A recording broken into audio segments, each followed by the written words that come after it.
Hello friends, welcome to the study IQs YouTube channel. मेरा नाम है विशाल चौहान और वर्ल्ड हिस्ट्री की अपनी इस सीरीज में आज हम पढ़ने जा रहे हैं कॉन्फ्लिक्ट इन मिडल ईस्ट, जिसमें हमें स्वेज क्राइसिस, ऑयल क्राइसिस और ईरानियन रेवोल्यूशन पढ़ना है। और इसी कॉन्फ्लिक्ट इन मिडल ईस्ट में हम पहले जो है वो अरब पैलेस्तीन का कॉन्फ्लिक्ट पिछले सेशन में पढ़ चुके हैं। तो आज हम पढ़ेंगे स्वेज कैनाल के अराउंड क्या क्राइसिस हुआ, उसके बाद जिस तरह ओपेक कंट्रीज ने ऑयल एम्बार्गो लगाया उसे समझेंगे, और ईरान में किस तरह जो है वो रेवोल्यूशन आई 1979 में। आज हम इन सभी इवेंट्स को डिटेल में समझेंगे, ठीक है, मेंस को नजर में रखते हुए समझेंगे।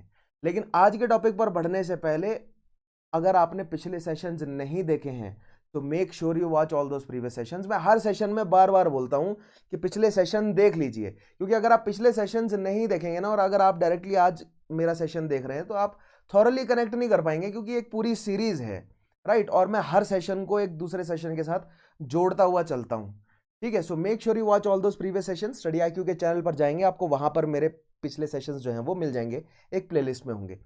उसके अलावा अगर आप सिंपली यूट्यूब के सर्च बार पर मेरा नाम लिखते हैं विशाल चौहान, वहां से आप पिछले सेशंस को एक्सेस कर सकते हैं, ठीक है। पिछले सेशन देखिएगा, उनमें जो मैंने सवाल पूछे हैं उनके जवाब कमेंट में दीजिएगा, और अपना फीडबैक जरूर प्रोवाइड कीजिएगा कि आपको सेशंस अच्छे लगे या बुरे लगे, या जैसा भी आप फील करते हैं, ठीक है। तो शुरू करते हैं आज का हमारा सेशन। आज हमें पढ़ना है कॉन्फ्लिक्ट इन मिडल ईस्ट, जो कि हम शुरू कर चुके हैं ऑलरेडी। मैंने आपको अरब पैलेस्तीन जो है वो कॉन्फ्लिक्ट समझा दिया है, और अगर आपको लगता है कि वहां पर कुछ चीजें छूट गई हैं तो आज मैं उनको कवर कर दूंगा, और आगे आने वाले सेशंस में भी धीरे धीरे, राइट। मैं बोलता हूं कि पूरी एक सीरीज है, एक ही सेशन में आपको ऐसा लगे कि आप क्लैरिटी, जबरदस्त क्लैरिटी बना लें और पेपर में बैठ जाए मेंस लिखने, ऐसा नहीं हो पाएगा, ठीक है। So let us start today session. तो सबसे पहले हम स्वेज क्राइसिस ऑफ 1956 समझते हैं। तो देखिएगा, तो सबसे पहले तो हम देख लेते हैं कि स्वेज कैनाल है क्या, ठीक है। सो स्वेज कैनाल बनाई क्यों गई, उसके लिए अगर आप थोड़ा बहुत अगर जुड़े हैं कंपटीशन से, कंपटीशन की पढ़ाई से, तो आप भली भांति समझते हैं, ठीक है। या अगर आप मेरे सेशंस पिछले फॉलो कर रहे हैं तो मैंने आपको समझाया था कि किस तरह 15th सेंचुरी में जो यूरोपियन शक्तियां हैं उन्हें भारत और साउथ ईस्ट एशिया के लिए डायरेक्ट सी रूट चाहिए था, क्योंकि ऑटोमन एम्पायर ने कॉन्स्टेंटिनोपल पर जो कंट्रोल किया है उससे उन्होंने जो मेडिटेरेनियन ट्रेड है, मेडिटेरेनियन ट्रेड पर जो यूरोपियंस या क्रिश्चियनिटी का जो कंट्रोल था वो छीन लिया। और जो ये मेडिटेरेनियन ट्रेड है, ठीक है, कहां से, रेड सी के रास्ते जो पूरा का पूरा भारत और साउथ ईस्ट एशिया का जो भी सामान है वो आराम से, बहुत आराम से जो है वो मेडिटेरेनियन सी में पहुंच जाता था। किसके रहते, जब तक कॉन्स्टेंटिनोपल में बाइजेंटीन एम्पायर स्ट्रांग था, राइट। और वेनिस और जेनोवा के जो मर्चेंट्स हैं वो बहुत आराम से खरीद लेते थे सामान, ठीक है, और अच्छे दामों पर मिलता था। लेकिन 1453 के बाद, after the fall of Constantinople, ये पूरा ट्रेड जो है वो ऑटोमन एम्पायर के हाथ में चला गया। इसीलिए भारत के लिए एक डायरेक्ट सी रूट ढूंढना पड़ा, और फिर वास्को डगामा, आप जानते ही हैं, केप ऑफ गुड होप के रास्ते जो है वो भारत पहुंचा, राइट। लेकिन 19th सेंचुरी के अंत तक, यानी कि 19th सेंचुरी के सेकेंड हाफ में ऑटोमन एम्पायर कमजोर हो चुका था, और इंडस्ट्रियल रेवोल्यूशन का यूरोप में इतना बोलबाला था कि ब्रिटेन और फ्रांस अब ऑटोमन एम्पायर को डायरेक्टली चैलेंज कर पा रहे थे रेड सी वाले रीजन में। और 1869 में जाकर जो है वो ये स्वेज कनाल कंप्लीट हो गई, और इस स्वेज कनाल पर ब्रिटेन, फ्रांस, इजिप्ट के शाह, उसके अलावा ऑस्ट्रिया, जर्मनी और यूरोप के अन्य कई राष्ट्रों के कई कैपिटलिस्ट का स्टेक या पैसा लगा हुआ था, जिसमें मेजॉरिटी जो है वो ब्रिटेन, फ्रांस और इजिप्ट के शाह के पास थी। लेकिन फिर इजिप्ट के शाह को बेचने पड़े अपने स्टेक्स ब्रिटेन को, और 1882 में फाइनली ब्रिटेन ने जो है वो इजिप्ट को अपना प्रोटेक्टोरेट बना लिया। इजिप्ट को जो है वो किसने कंट्रोल कर लिया, ब्रिटेन ने। क्यों कर लिया इजिप्ट को ब्रिटेन ने कंट्रोल, ताकि स्वेज कनाल पे तो ब्रिटेन का कंट्रोल रही ही, लेकिन भविष्य में अरेबियन कंट्रीज में से जो बहुत सारा तेल निकलने वाला है, क्योंकि इंडस्ट्रियल रेवोल्यूशन धीरे धीरे जैसे बढ़ता गया और हैवी मशीनरी जैसे डेवलप होती गई, खास तौर पे गहराई तक ड्रिल करके तेल निकालने की मशीनें जैसे जैसे डेवलप होती गई, ब्रिटेन को पता था कि आगे आने वाले 50 सालों में जिसके पास स्वेज कनाल और अरेबियन कंट्रीज का स्ट्रांग होल्ड है, वही तेल जो है वो यहां से निकालेगा और वर्ल्ड इकोनॉमी को डोमिनेट करेगा। क्योंकि इंडस्ट्रियल रेवोल्यूशन की वजह से ही वर्ल्ड इकोनॉमिक ऑर्डर जो है वो नया, जो प्रेजेंट डे इकोनॉमिक ऑर्डर है वो इंडस्ट्रियल रेवोल्यूशन की वजह से ही जो है वो बहुत बड़े लेवल पर बढ़ा है। और इंडस्ट्रीज को चाहिए फ्यूल, और फ्यूल है तेल। ठीक है, सो जिसके कंट्रोल में तेल है उसके कंट्रोल में इंडस्ट्रियल रेवोल्यूशन को बूम देने, स्लो करने और इकोनॉमी को रेगुलेट, मैंडेट करने की शक्ति रहेगी। तो इसीलिए 1882 इजिप्ट जो है वो यूके के कंट्रोल में। सो 19th सेंचुरी की बड़ी शक्तियां ब्रिटेन और फ्रांस, इंपीरियलिस्टिक बड़ी शक्तियां ब्रिटेन और फ्रांस यूरोप में। ठीक है, यूएस अभी धीरे धीरे जो है वो इंपीरियलिस्टिक शक्ति बन रहा है, लेकिन वर्ल्ड वॉर से पहले, वर्ल्ड वॉर 1 से पहले मैंने आपको बताया है जो बड़ी इंपीरियलिस्टिक शक्ति है वो ब्रिटेन और फ्रांस है। राइट। सो स्वेज कनाल करता क्या है, अब ये भी देख लेते हैं। तो स्वेज कनाल बेसिकली 12,300 माइल्स या 19,800 किलोमीटर की यूरोप से जो इंडिया तक की जर्नी है उसको 7,200 माइल्स या 11,600 किलोमीटर की कर देता है। यानी आप ये मान सकते हैं कि ये काफी सब्सटेंशिएटिव हिस्सा, अगर माइल्स में देखें तो लगभग 5,000 माइल्स का जो माइल्स की जर्नी जो है वो कम हो जाती है। सो दैट मीन्स ट्रांसपोर्टेशन में लागत घट जाती है। ये तो एक पक्ष है और इससे मुनाफा है, बहुत है। दूसरा पक्ष ये है कि जिसके कंट्रोल में सुएज है वो आगे चल के ऑयल वेल्थ को कंट्रोल करेगा, और सारी लड़ाई मिडल ईस्ट में तेल की ही है। ठीक है, नॉट सारी लेकिन काफी बड़ी हद तक लड़ाई जो है वो रिसोर्सेज की ही है। या नॉट जस्ट मिडल ईस्ट, लेकिन हर कहीं आप देख लीजिए जहां भी युद्ध है रिसोर्सेज के पीछे ही है। युद्ध इकोनॉमी के लिए ही है। अगर कोई इकोनॉमिक गेन नहीं होगा तो पैच ऑफ लैंड का क्या करेंगे, वहां पर घर बना लेंगे, ज्यादा से ज्यादा खेती कर लेंगे। लेकिन अगर बड़े लेवल पर रिसोर्सेज नहीं निकलेंगे तो क्या फायदा है। और ये अरेबियन रीजन रिलेटिवली भारत से बंजर है, इसके पीछे इतनी ज्यादा लड़ाई क्यों? क्योंकि तेल निकल रहा है यहाँ पर। ऐसा तेल अगर भारत में निकलता तो भारत में जितनी लड़ाई थी उससे ज्यादा, कई गुना ज्यादा हो जाती लड़ाई। राइट। अब देखिएगा, तो स्वेज कनाल की इंपॉर्टेंस आपको समझ आती है क्या है? पहली चीज तो डिस्टेंस जो ट्रेवल का है वो कम हो रहा है। सो कम समय में ज्यादा, क्योंकि जिस लागत में 12,300 माइल जो है वो ट्रेवल किया जा रहा था, उसी लागत में अब जो है वो ज्यादा शिप्स ट्रेवल कर सकती हैं स्वेज कनाल के रास्ते। ठीक है, समझ रहे हैं आप ये बात? और दूसरी चीज, जिसके कंट्रोल में स्वेज और उसके आसपास का रीजन है, राइट, वो ऑयल वेल्थ को कंट्रोल करेगा, क्योंकि स्वेज के रास्ते वो बहुत कमाई करता है। राइट, आगे बढ़ते हैं नेक्स्ट चीज। तो ये आपको स्वेज कैनाल कहाँ है ये समझ आई। अब देखते हैं ऑटोमन एम्पायर को। तो ऑटोमन एम्पायर का ही था इजिप्ट हिस्सा, जो कि धीरे धीरे जो है वो इजिप्ट के हाथ, ऑटोमन एम्पायर के हाथ से निकला, और इजिप्ट जो है वो एक अलग जो है वो शासन, मतलब यहाँ की जो है वो किंगडम एक अलग एस्टेब्लिश हुई, और इजिप्ट की उस किंगडम को धीरे धीरे जो है वो ब्रिटेन ने अपने कंट्रोल में लिया। ये 1878 का ऑटोमन एम्पायर है, जिसमें आप देख रहे हैं कि जो इजिप्ट वाला रीजन है उसमें ऑटोमन की शक्ति जो है वो बहुत कम हो गई है। लाइट ग्रीन इसीलिए दिखाया गया है। राइट। और 1869 में सुएज कनाल बन के तैयार हुई थी और चालू हो गई थी। और सुएज कनाल में पैसे लगे हुए थे किसके? यूके के, फ्रांस के और इजिप्ट के शाह के। और इजिप्ट का शाह जो है वो धीरे धीरे यूके और फ्रांस के इकोनॉमिक ऑर्डर के कर्जे में इतना फंस गया कि उसको अपना जो 44% स्टेक है सुएज कनाल में वो ब्रिटेन को देना पड़ा। और फाइनली 1882 में जो है वो मैंडेट में कन्वर्ट हो गया। नॉट मैंडेट, लेकिन इजिप्ट जो है वो एक ब्रिटिश पोजीशन में कन्वर्ट हो गया। ठीक है। सो 1872 के बाद ब्रिटेन, 1882 में ब्रिटेन जो है वो ऑटोमन के हाथ से निकल गया। ऑटोमन के हाथ से ब्रिटेन जाते ही ये एरिया भी ऑटोमन के हाथ से निकल गया। धीरे धीरे फिर ब्रिटेन के इन्फ्लुएंस की वजह से ये एरिया भी ऑटोमन के हाथ से निकल गया। ठीक है। और ऑटोमन्स के पास जो है वो वर्ल्ड वॉर 1 और वर्ल्ड वॉर 2 का तो आपने देखा ही है। वर्ल्ड वॉर 1 के बाद जो है वो ऑटोमन का एम्पायर आपस में बांट ही लिया गया था। ठीक है। ब्रिटेन ने जो है वो इराक, उसके अलावा ट्रांस जॉर्डन, फ्रांस ने जो है वो सीरिया लेबनान वाला एरिया अपने कंट्रोल में कर लिया था। इधर इटली को दिया गया, थोड़ा सा हिस्सा रशिया ने अपने कंट्रोल में लिया।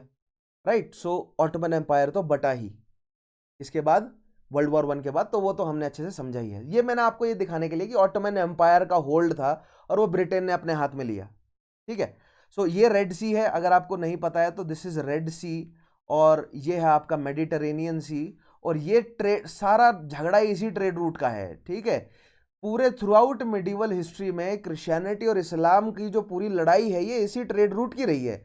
यहां से आने वाला जमीनी मार्ग, ठीक है, सिल्क रूट, और इधर से आने वाला लाल सागर से आने वाला जो समुद्री मार्ग है, सारी लड़ाई इसी की है।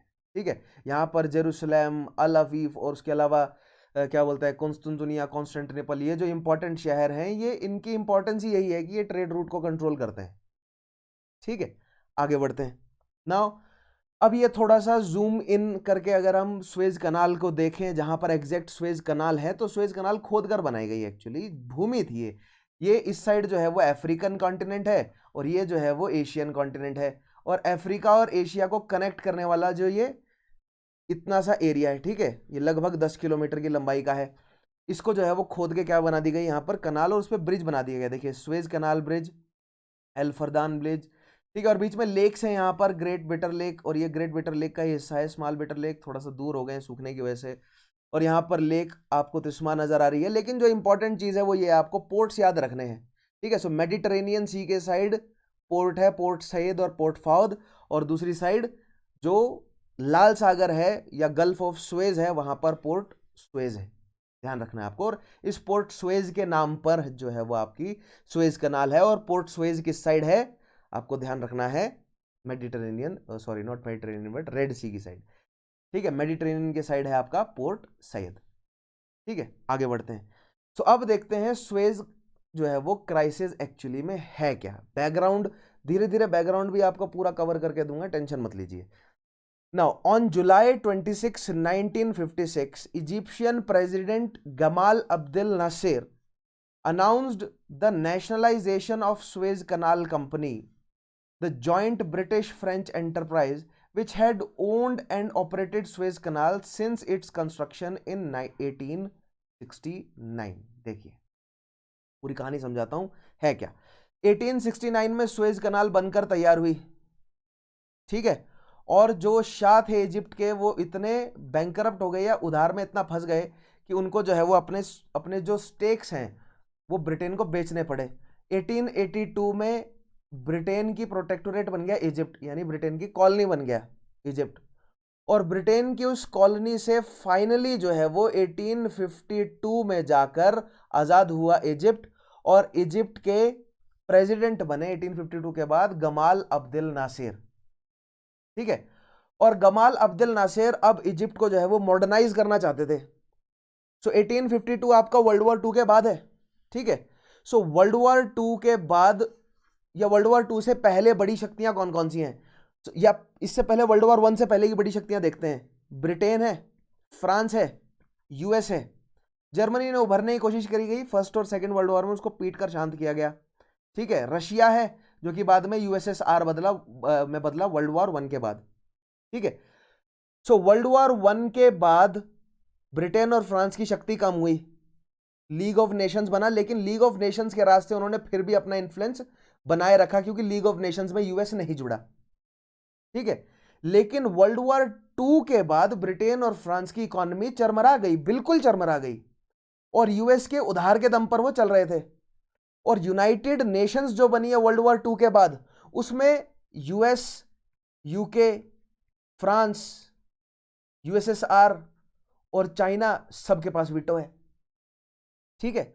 और यूएस, यूके और फ्रांस जो है वो बहुत ज्यादा कमजोर है, लेकिन उनको अपनी कमजोरी का रियलाइजेशन नहीं है। जिस तरह throughout 17th century, throughout 18th century, 19th century globally जितने भी बड़े इश्यूज हैं उसको ब्रिटेन डोमिनेट करता रहा है। जहां पर भी आपको कॉन्फ्लिक्ट नजर आएगा, खास तौर पे जितने भी मतलब अगर आप मान लीजिए 18th सेंचुरी के कॉन्फ्लिक्ट हैं, ठीक है, वहां पर आपको ब्रिटेन नजर आएगा हर जगह, ठीक है। Throughout 18th century, throughout 19th century सबसे स्ट्रांग जो है वो नेवी ब्रिटेन की ही थी। 20th सेंचुरी में वर्ल्ड वॉर 1 के बाद ब्रिटेन की इकोनॉमी कमजोर होनी शुरू हुई है। तो वर्ल्ड वॉर 1 से पहले तो आप मान सकते हैं दुनिया का सबसे बड़ा गुंडा जो है वो ब्रिटेन ही था, क्योंकि इसी का सबसे बड़ा एम्पायर था, ठीक है, और सबसे ज्यादा कमाई देने वाला एम्पायर भी इसी का ही था। उसके अलावा फ्रांस इसके साथ जुड़ा हुआ था, कई बार फ्रांस और ब्रिटेन में कॉन्फ्लिक्ट होता था, लेकिन दोनों ही ये बड़े गुंडे थे। लेकिन वर्ल्ड वॉर 1 के बाद धीरे धीरे माहौल बदलने लगा और यूएस और यूएसएसआर जो है वो नई बड़ी शक्तियों के रूप में उभरा। लेकिन वर्ल्ड वॉर 2 तक यूएसएसआर रिलेटिवली कमजोर रहा, ये हम जानते हैं अच्छे से। लेकिन वर्ल्ड वॉर 2 के बाद ब्रिटेन को ऐसा लग रहा था कि वो अभी भी ग्लोबल इश्यूज को डोमिनेट कर सकता है, और सुएज क्राइसिस में यूके और फ्रांस का यही भ्रम टूटा कि ग्लोबल इश्यूज को वो अब डोमिनेट नहीं कर रहे, यानी कि they are now second rank, मतलब ग्लोबल डोमिनेशन में सेकंड रैंक आ गया उनका। फर्स्ट रैंक जो है वो यूएस और यूएसएसआर ने डिसाइड करना था, जो भी कोल्ड वॉर जीत जाता वो फर्स्ट रैंक पे आ जाता, राइट। और यूके और फ्रांस जो है वो अब सेकंड रैंक पे आ गए थे, शक्ति उनकी घट गई थी। और स्वेज क्राइसिस से ये रियलाइजेशन हुआ है, पूरी दुनिया को पता चला है कि यूके और फ्रांस जो है वो सेकंड रैंक हो गए हैं, ठीक है, सेकंड टियर शक्ति बन गए। कैसे पता चला, हम धीरे धीरे आज यही अनवेल करेंगे, ठीक है। सो 1956 में गमाल अब्देल नासिर ने स्वेज कनाल कंपनी, देखिए स्वेज कनाल कंपनी जिसमें यूके और फ्रांस के काफी बड़े स्टेक्स थे, ठीक है, स्वेज कनाल कंपनी। और स्वेज कनाल कंपनी जो है वो स्वेज कनाल को चला रही थी, जिसमें सालाना 15,000 शिप जा रही थी, और वहां से वो बैठ के टोल भी खा रहे थे और कंट्रोल भी कर रहे थे कौन जाएगा ना नहीं जाएगा स्वेज कनाल से। तो इकोनॉमी रेगुलेट करने का मामला था ये, राइट। और गमाल अब्देल नासिर ने ये अपने हाथ में ले लिया, ठीक है, नेशनलाइज कर दिया स्वेज कनाल कंपनी को, और इजिप्ट की सरकार की हो गई वो। ऐसा क्यों किया? क्योंकि यूके और फ्रांस की जो है वो शक्ति वर्ल्ड वॉर 2 के बाद कमजोर हो गई। जैसे ही गमाल अब्देल नासिर ने नेशनलाइज किया स्वेज को, तुरंत यूके और फ्रांस ने जो है वो अब ये ठान लिया कि गमाल अब्देल नासिर को शक्ति से उतारना है, कोई अपना वहां पर पपेट बिठाना है, ताकि स्वेज जो है वो फिर से यूके फ्रांस के कंट्रोल में आ जाए। और ऐसा करने के लिए वो किसकी मदद लेंगे? ऐसा करने के लिए वो इजराइल की मदद लेंगे, क्योंकि इजराइल को बिठाया ही इसलिए गया है। इजराइल को अरब नेशंस के बीच में बनाया ही इसीलिए गया है, ताकि इस तरह के कॉन्फ्लिक्ट्स को रिजॉल्व करने के लिए डायरेक्टली जो है वो वेस्टर्न कंट्रीज ना जाएं, इजराइल का यूज करें, ठीक है। अगर इजराइल नहीं होता, मान लीजिए अगर इजराइल नहीं होता, तो कॉन्फ्लिक्ट कैसे रेज करते वो? आज मैं आपको धीरे धीरे समझाऊंगा कैसे इजराइल को यूज किया गया। मैंने पिछले सेशन में आपको समझाया कि कैसे इजराइल बना है, रिकॉग्निशन से बना है ना। घोषणा कर दी, इजराइल के जो प्रीमियर है उसका नाम मुझे कमेंट में लिख के देंगे, ठीक है, उसने 14 मई को घोषणा करी कि इजराइल इंडिपेंडेंट है। सेम डे जो है वो यूएस के प्रेसिडेंट ने भी रिकॉग्नाइज कर लिया कि नहीं, इजराइल नेशन है, पैलेस्तीन नेशन नहीं है। तो इजराइल वहां पर मौजूद नहीं था, वहां पर तो पैलेस्तीन था, पैलेस्तीनी अरबी वहां पर रह रहे थे, ठीक है। ज्यूइश को वहां पर माइग्रेट करवाया गया बॉलफोर डिक्लेरेशन की वजह से। तो ये जबरदस्ती इशू क्रिएट किया गया है, ताकि इस तरह का जब स्वेज क्राइसिस जैसा कोई अगर मुद्दा उठे तो वहां पर इजराइल को यूज किया जा सके।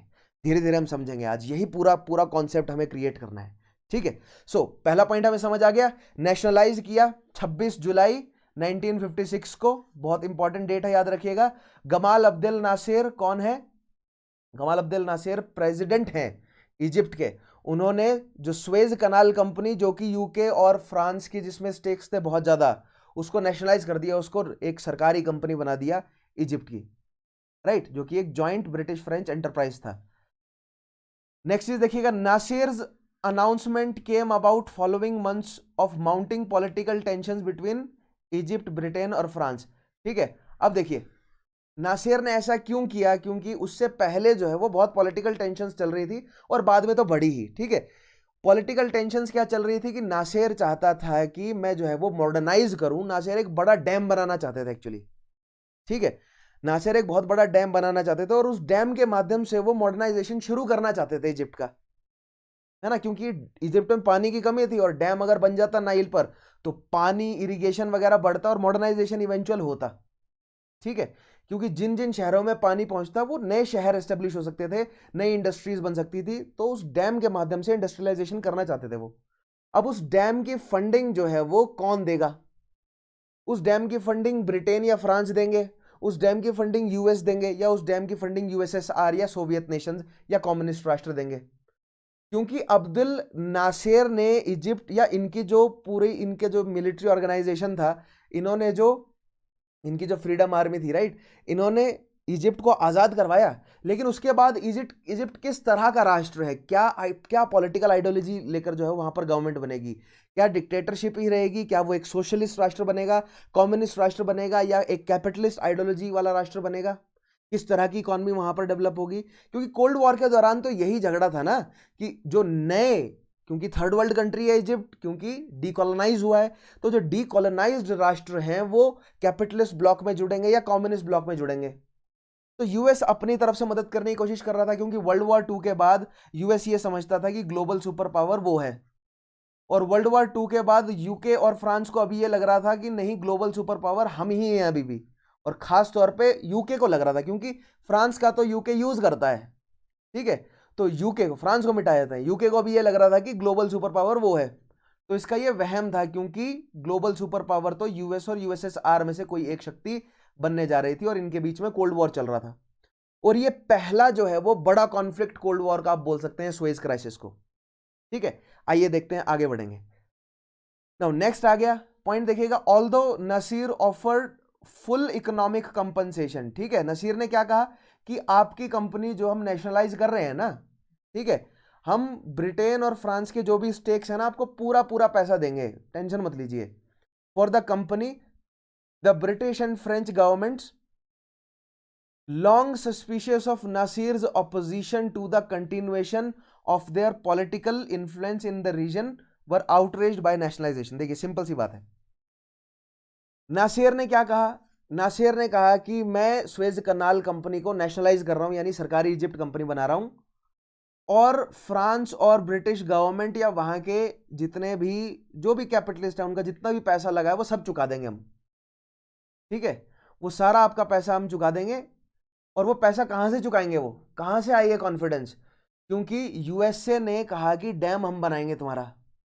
ठीक है, लेकिन यूएसएसआर ने कहा कि यूएसए के चक्करों में ना पड़ो, हमसे लो पैसा, हमसे लो टेक्नोलॉजी, हमसे लो हथियार, डैम हम बनाएंगे, फलस्तीन को जो है वो हम एस्टेब्लिश करेंगे, इजराइल जो है वो वहां पर नहीं एस्टेब्लिश होगा। तो यूएसएसआर कोशिश कर रहा था कि अरेबियन कंट्री को और अरेबियन कंट्रीज का जो फलस्तीन का क्लेम है उसको वो सपोर्ट करे।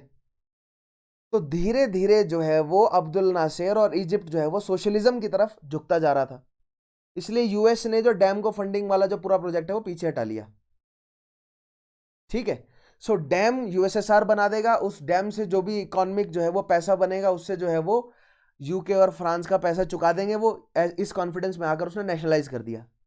ठीक है, लेकिन यूके और फ्रांस नहीं चाहते थे कि अरेबियन रीजन से उनका जो है वो इंटरेस्ट हटे या उनका जो है वो कंट्रोल हटे, क्योंकि ऑयल वेल्थ को, अरेबियन ऑयल वेल्थ को कंट्रोल करने के लिए सुएज कनाल बहुत इंपॉर्टेंट है। ठीक है, so they were obviously outraged by the nationalisation.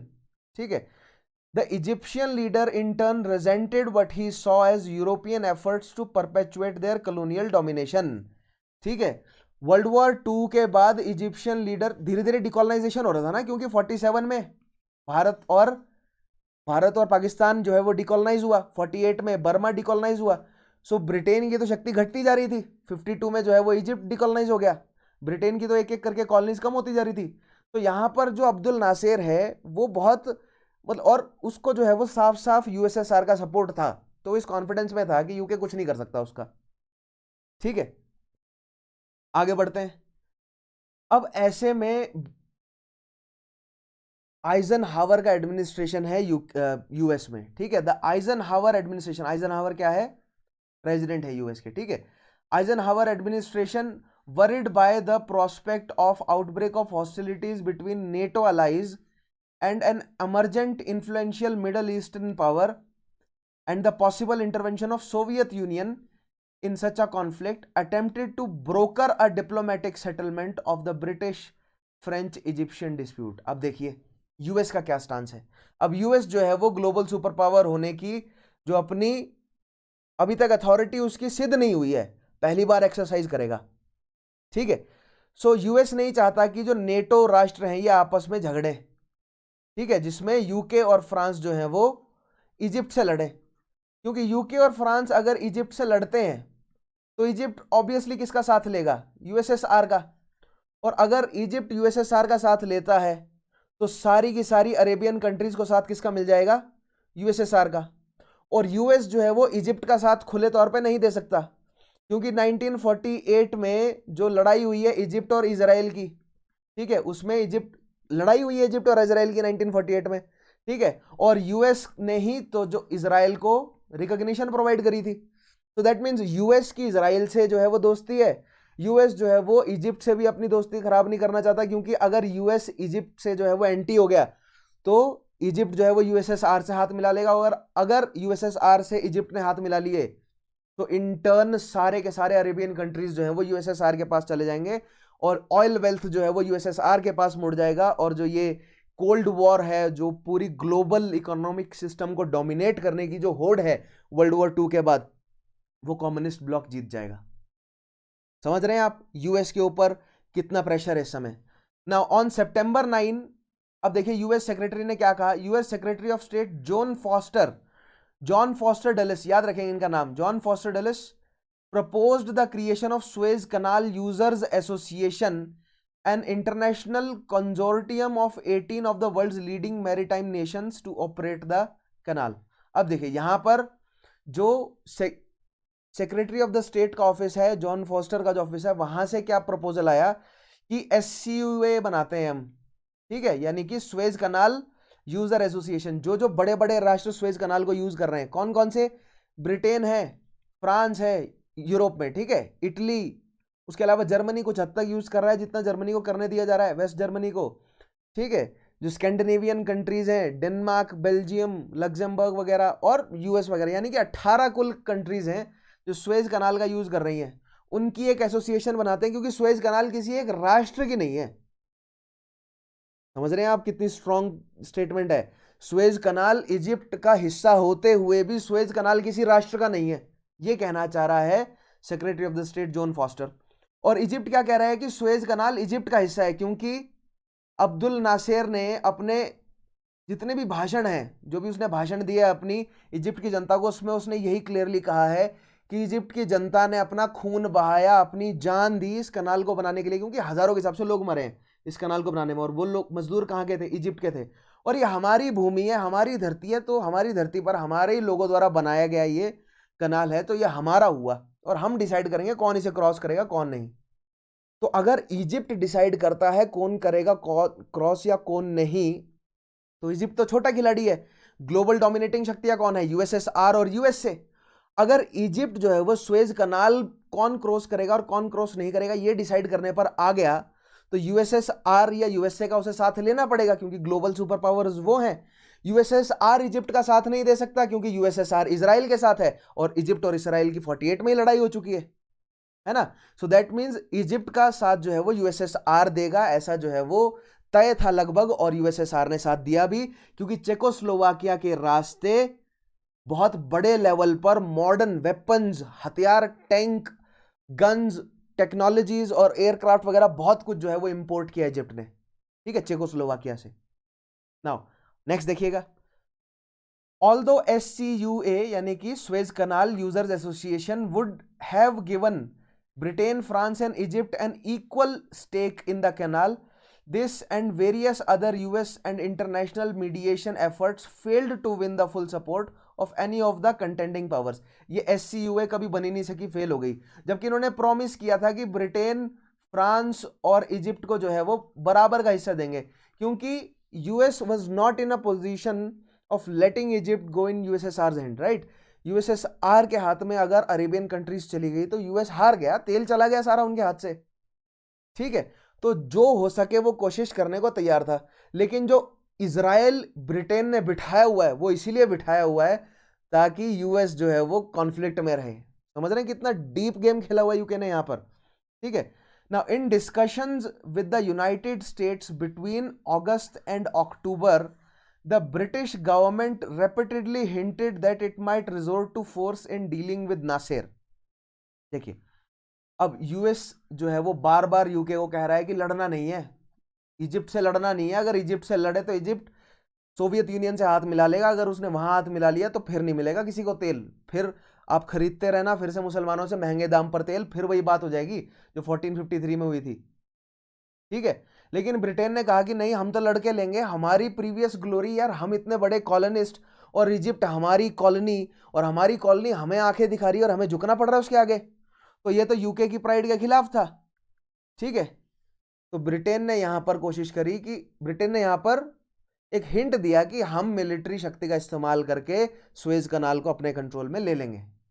Now at the same time the British and French held secret military consultations with Israel। अब यहां पर देखिएगा, अब ब्रिटेन जो है वो डायरेक्टली कॉन्फ्लिक्ट में, यूएस ने कहा कि फिर अगर मिलिट्री कॉन्फ्लिक्ट करना है तो डायरेक्टली सामने मत आइए, इजराइल को यूज कीजिए, ठीक है। तो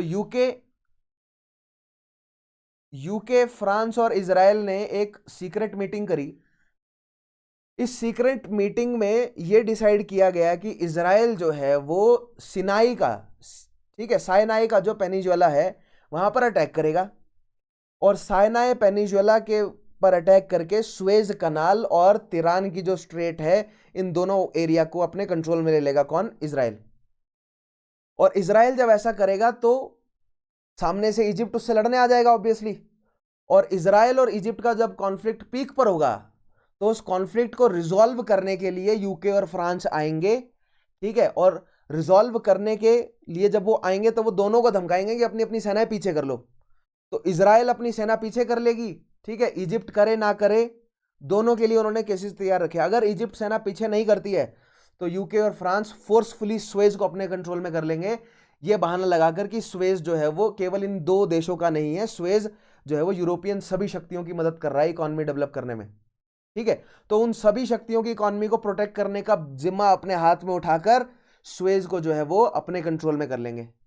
कौन? यूके और फ्रांस, ठीक है। तो ये इतनी गहरी कॉन्स्पिरेसी उन्होंने करी और किसको कुछ नहीं बताया, मतलब ऑफिशियल डॉक्यूमेंट्स ये है कि यूएस को कुछ नहीं बताया। और ये जो कॉन्स्पिरेसी वाला जो डॉक्यूमेंट है ये भी बहुत सालों बाद पता चला है। जब ये घटनाएं घटी 1956 में, तब ऐसा कुछ भी नहीं था। तब तो यही था कि इजराइल ने पहले अटैक किया है, राइट। तब ये बात तो बाहर आई ही नहीं थी कि यूके और फ्रांस तो जो है वो पहले से जुड़े हुए हैं इजराइल के साथ, और ये पूरी एक कॉन्स्पिरेसी है कि जब यूके और फ्रांस इजराइल को धमकाएंगे तो इजराइल पीछे हो जाएगा, इजिप्ट पीछे नहीं हटेगा, तो फोर्सफुली जो है वो कनाल यूके और फ्रांस अपने कंट्रोल में कर लेंगे, ठीक है। तो यूएस को लूप में रखा ही नहीं गया। बाद में यूएस ने जो है वो कंडेम भी किया। यूएस और यूएसएसआर दोनों ने, यूएस और यूएसएसआर ने दोनों ने यूएन में इस पूरी घटना को कंडेम किया। आगे मैं समझाता हूं क्या है, ठीक है, देखिएगा। The British and the French held secret military consultations with Israel who regarded Nasser as a threat to its security, resulting in creation of a joint plan to invade Egypt and overthrow its president, ठीक है। तो Britain और France का plan क्या था कि पहले Suez कनाल को अपने कंट्रोल में लेंगे बहाने से, ठीक है, और फिर हम इजिप्ट पर अटैक करेंगे और नासिर को शक्ति से हटा देंगे और इजिप्ट जो है वो हमारे कंट्रोल में आ जाएगा, और वहां पर एक पपेट गवर्नमेंट एस्टेब्लिश कर देंगे जो कि ब्रिटेन और फ्रांस की मदद करें। अब ये जो पूरी कॉन्स्पिरेसी है, ब्रिटेन और फ्रांस ये समझ के कर रही है कि ग्लोबल डोमिनेशन अभी भी उनके पास है। अभी ये भ्रम नहीं टूटा उनका, इसीलिए तो इतनी बड़ी कॉन्स्पिरेसी कर दी उन्होंने। अभी उनका ये भ्रम नहीं टूटा कि वो अब टीयर 1 शक्तियां नहीं रही इस दुनिया की। टीयर 1 शक्ति यूएस है।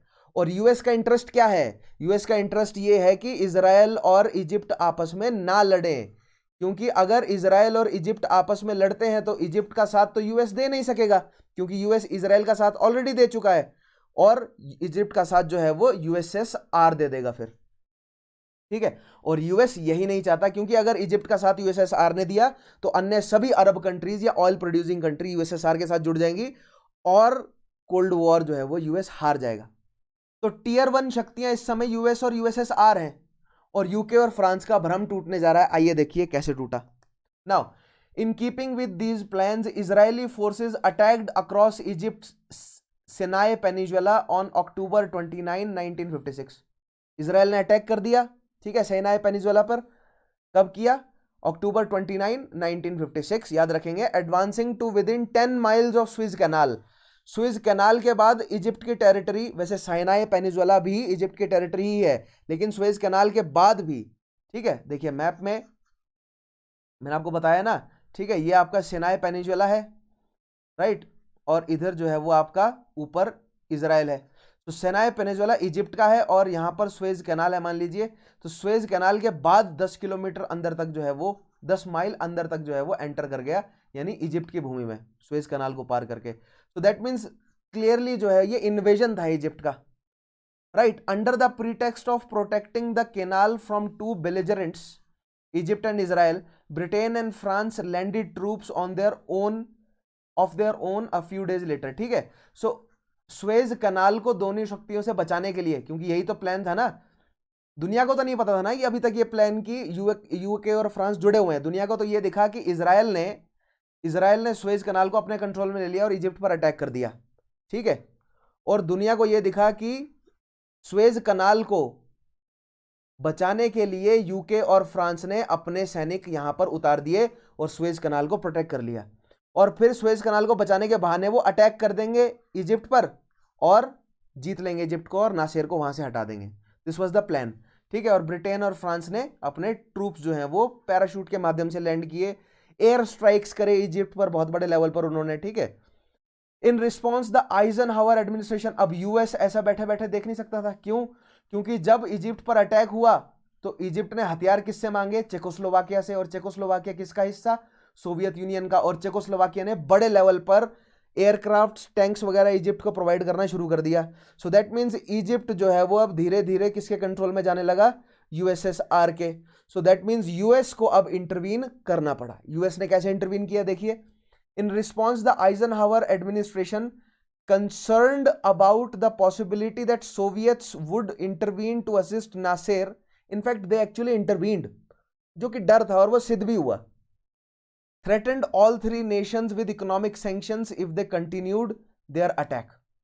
यूएस ने क्या कहा कि भैया हमारे उधार पर जी रहे हो, यूके और फ्रांस और इजराइल, तुम सब हमारे उधार पर जी रहे हो, अगर तुमने ये अटैक नहीं रोका तो तुम पर मैं इकोनॉमिक सैंक्शंस लगाऊंगा। ये यूएस ने धमकी दी किसे? यूके, फ्रांस और इजराइल को, कि तुम पर इकोनॉमिक सैंक्शंस लगाऊंगा जिससे तुम्हें बहुत ज्यादा घाटा होगा। इनफैक्ट यूएस ने तो ये तक कह दिया कि मैं जो है वो पाउंड स्टर्लिंग को डुबा दूंगा, यानी इकोनॉमिक रिसेशन ले आऊंगा ब्रिटेन में, ठीक है। दूसरी साइड यूएसएसआर ने क्या धमकी दी? यूएसएसआर ने क्लियर धमकी दी यूके और फ्रांस को कि न्यूक्लियर अटैक कर देंगे वहां पर, ठीक है। यूएसएसआर ने क्लियर धमकी दी कि लंदन और पेरिस पर मिसाइल छोड़ दी जाएगी अगर आपने अटैक बंद नहीं किया तो इजिप्ट के खिलाफ, ठीक है। Now as a consequence US's aggressive stand, अब ये बहुत अग्रेसिव स्टैंड था। यूके और फ्रांस डर गए कि हमारी इकोनॉमी पहले ही क्रिपल है, हमारी कॉलोनिज्म हमारे हाथ से छूटती जा रही है, अगर यूएस हमारा जो बेनिफिशियरी है ये भी अगर हाथ हटा लेगा। दूसरी साइड से यूएसएसआर तो धमकी दे रहा है कि अटैक कर देंगे हम तुम पे, न्यूक्लियर होलोकॉस्ट की धमकी दे रहा है। तो उन्होंने धीरे धीरे जो है वो अपनी फोर्सेस हटानी शुरू कर दी। 2 ही दिन के भीतर, 2 दिन के अंदर अपनी फोर्सेस जो है वो उन्होंने हटा ली, right. The British and French forces withdrew by December, मतलब 2 दिन के अंदर हटानी शुरू कर दी, दिसंबर तक जो है वो फोर्सेस हटाई गई।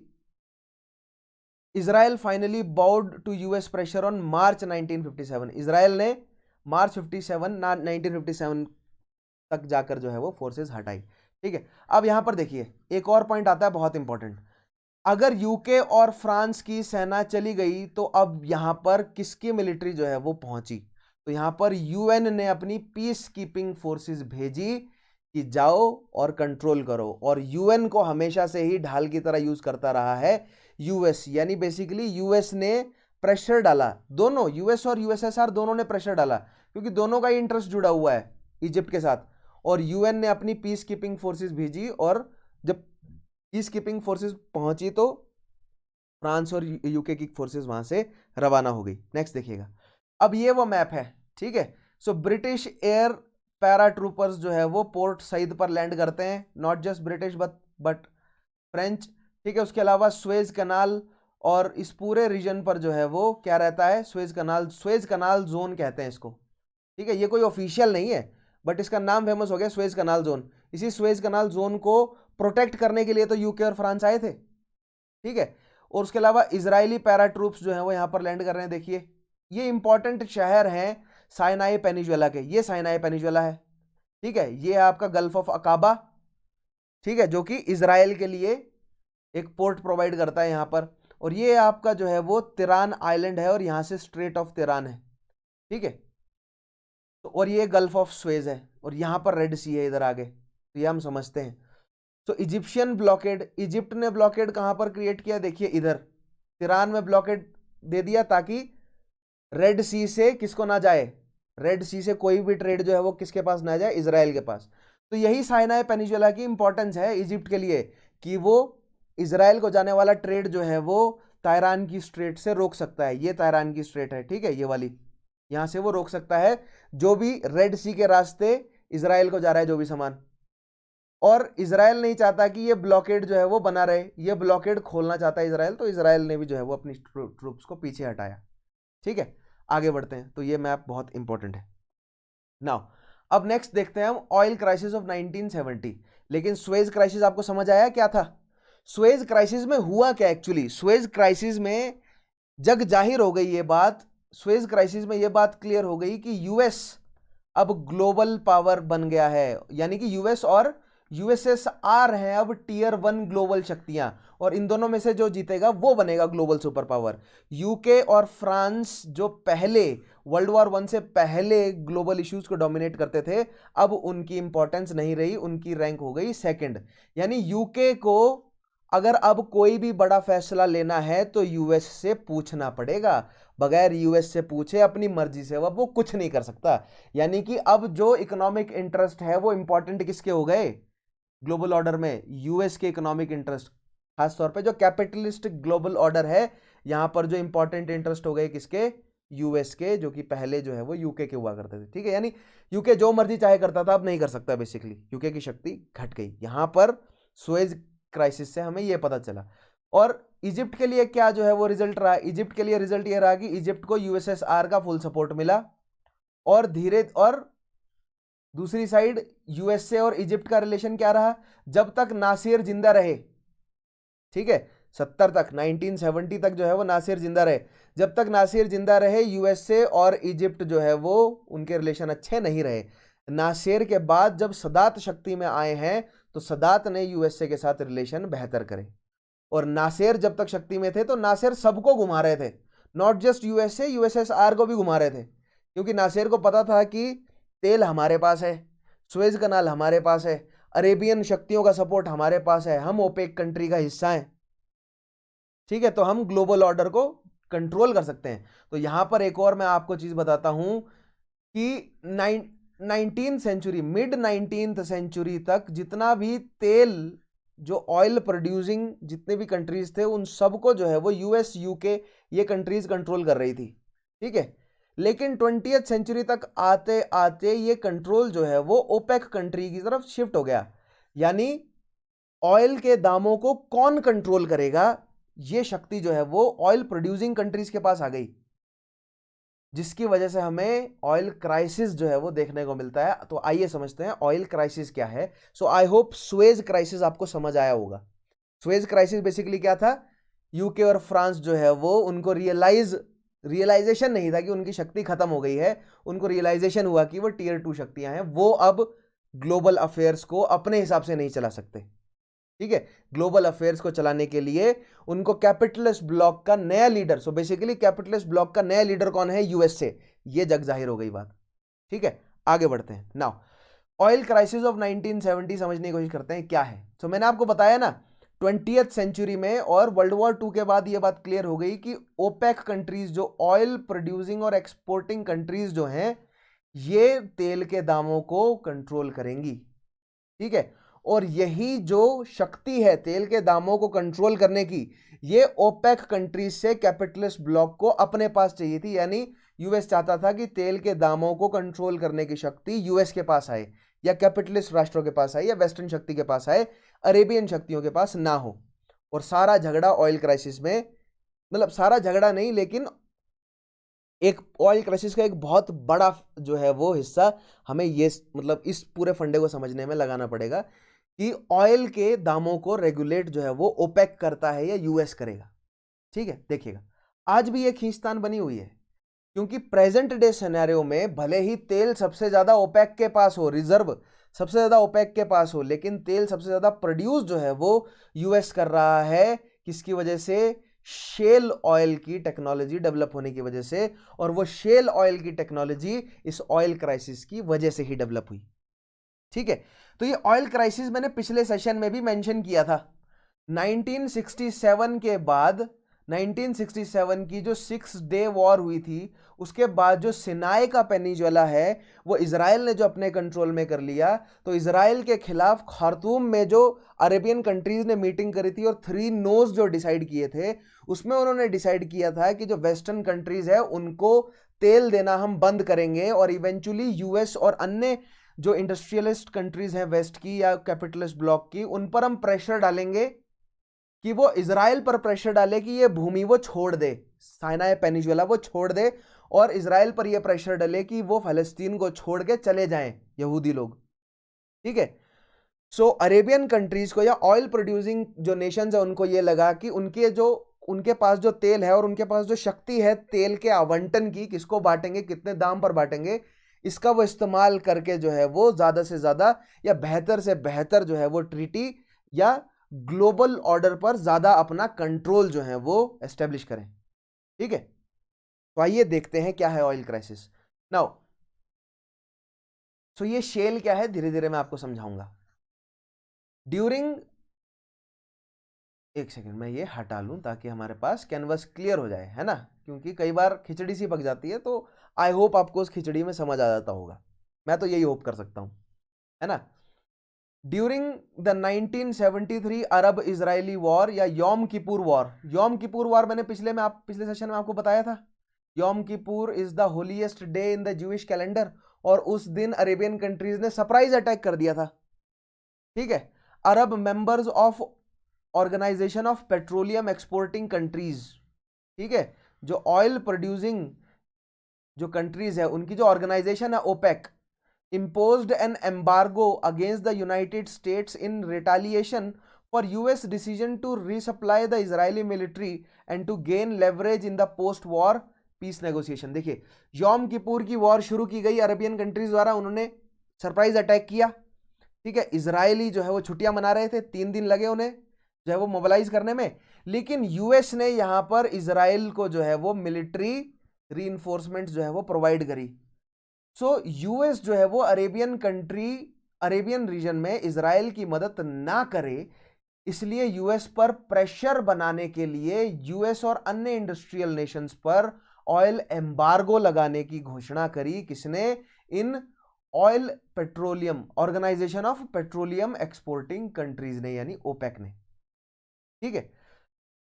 तो देखिएगा यहां पर लिखा है अरब OPEC members also extended the embargo to other countries that supported Israel, including the Netherlands, Portugal, and South Africa.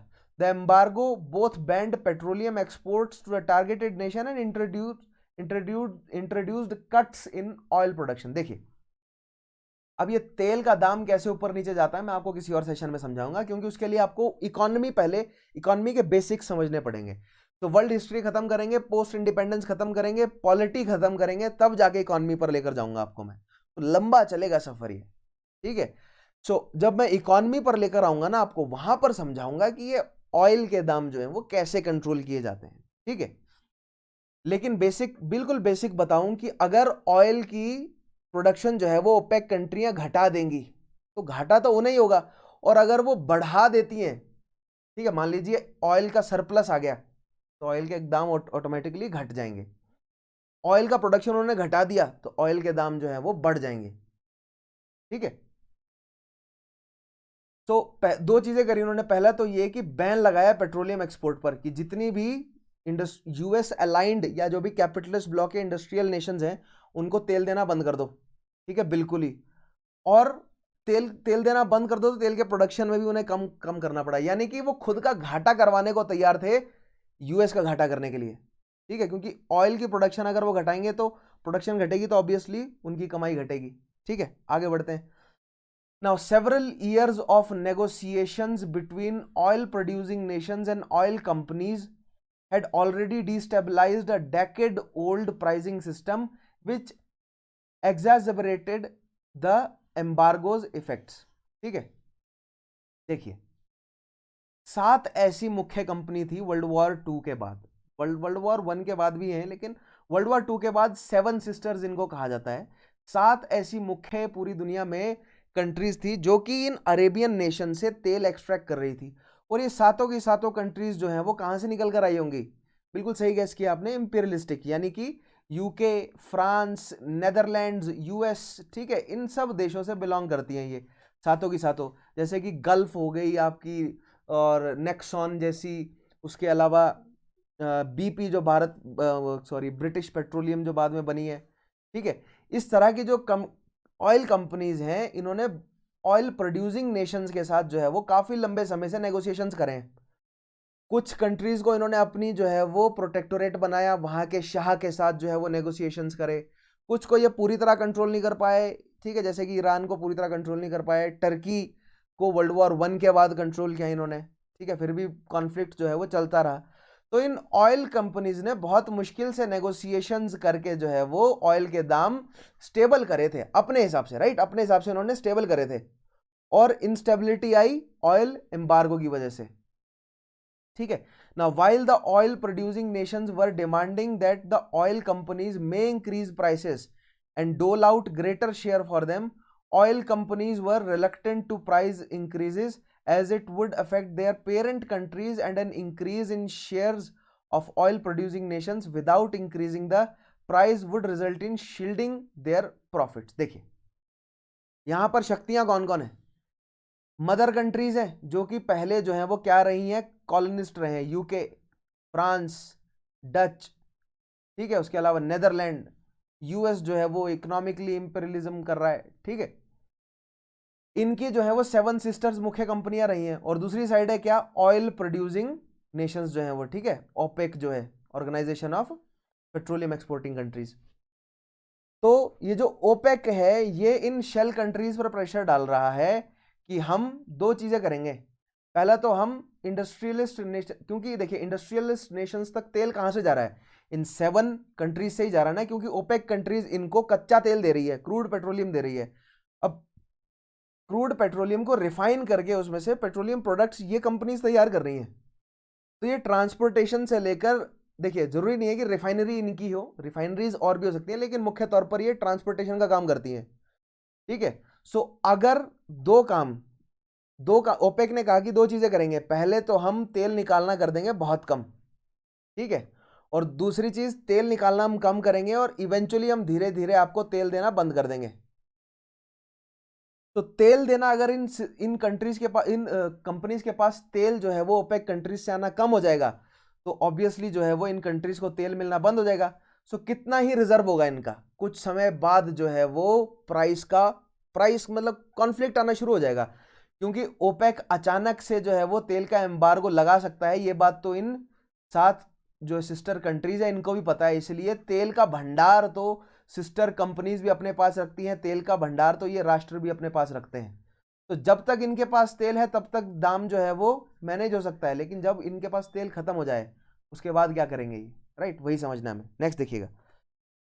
Now, in 1973, oil embargo acutely strained the US economy that had grown increasingly dependent on foreign oil। देखिए 1973 तक धीरे धीरे oil embargo की वजह से US की economy चरमराने लगी।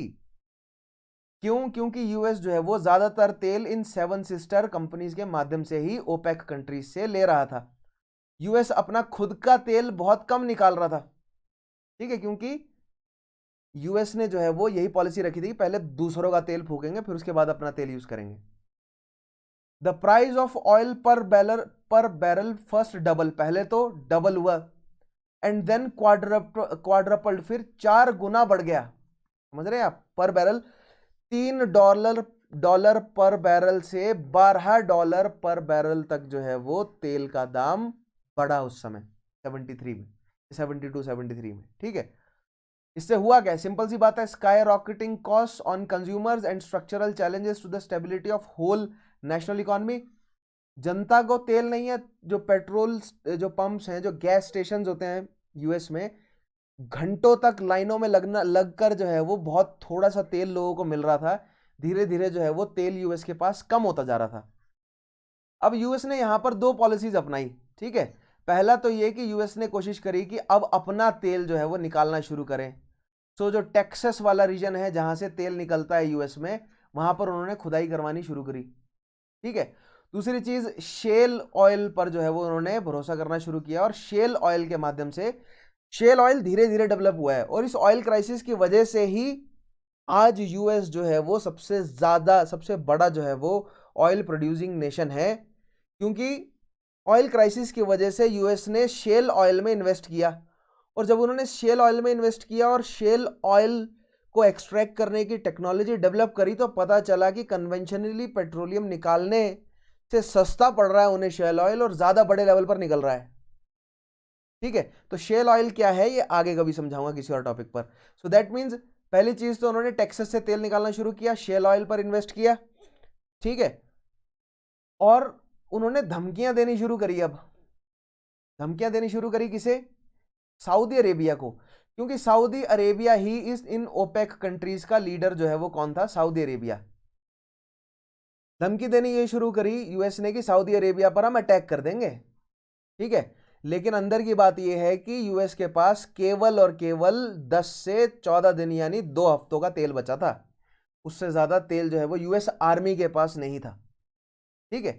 Next देखिएगा, सो नेशनल इकोनॉमी डूब गई थी यूएस की since the embargo coincided with devaluation of the dollar. अब देखिए यहां पर एक और चीज यूएस ने करी। पहले तेल जो है वो, देखिए यूएस ने यहां पर कोशिश तो यूएस की हमेशा से यही रही थी कि तेल के बदले जो है वो डॉलर दिए जाएं, यूएस डॉलर, ठीक है। तो यूएस डॉलर की कीमत जो है वो घटती गई क्योंकि तेल जो है वो स्कैर्स होता गया, तो यूएस डॉलर के बदले ही तो तेल खरीदा जा रहा था, ठीक है। सो तेल अगर मिल ही नहीं रहा होगा तो यूएस डॉलर की संख्या बढ़ती जाएगी।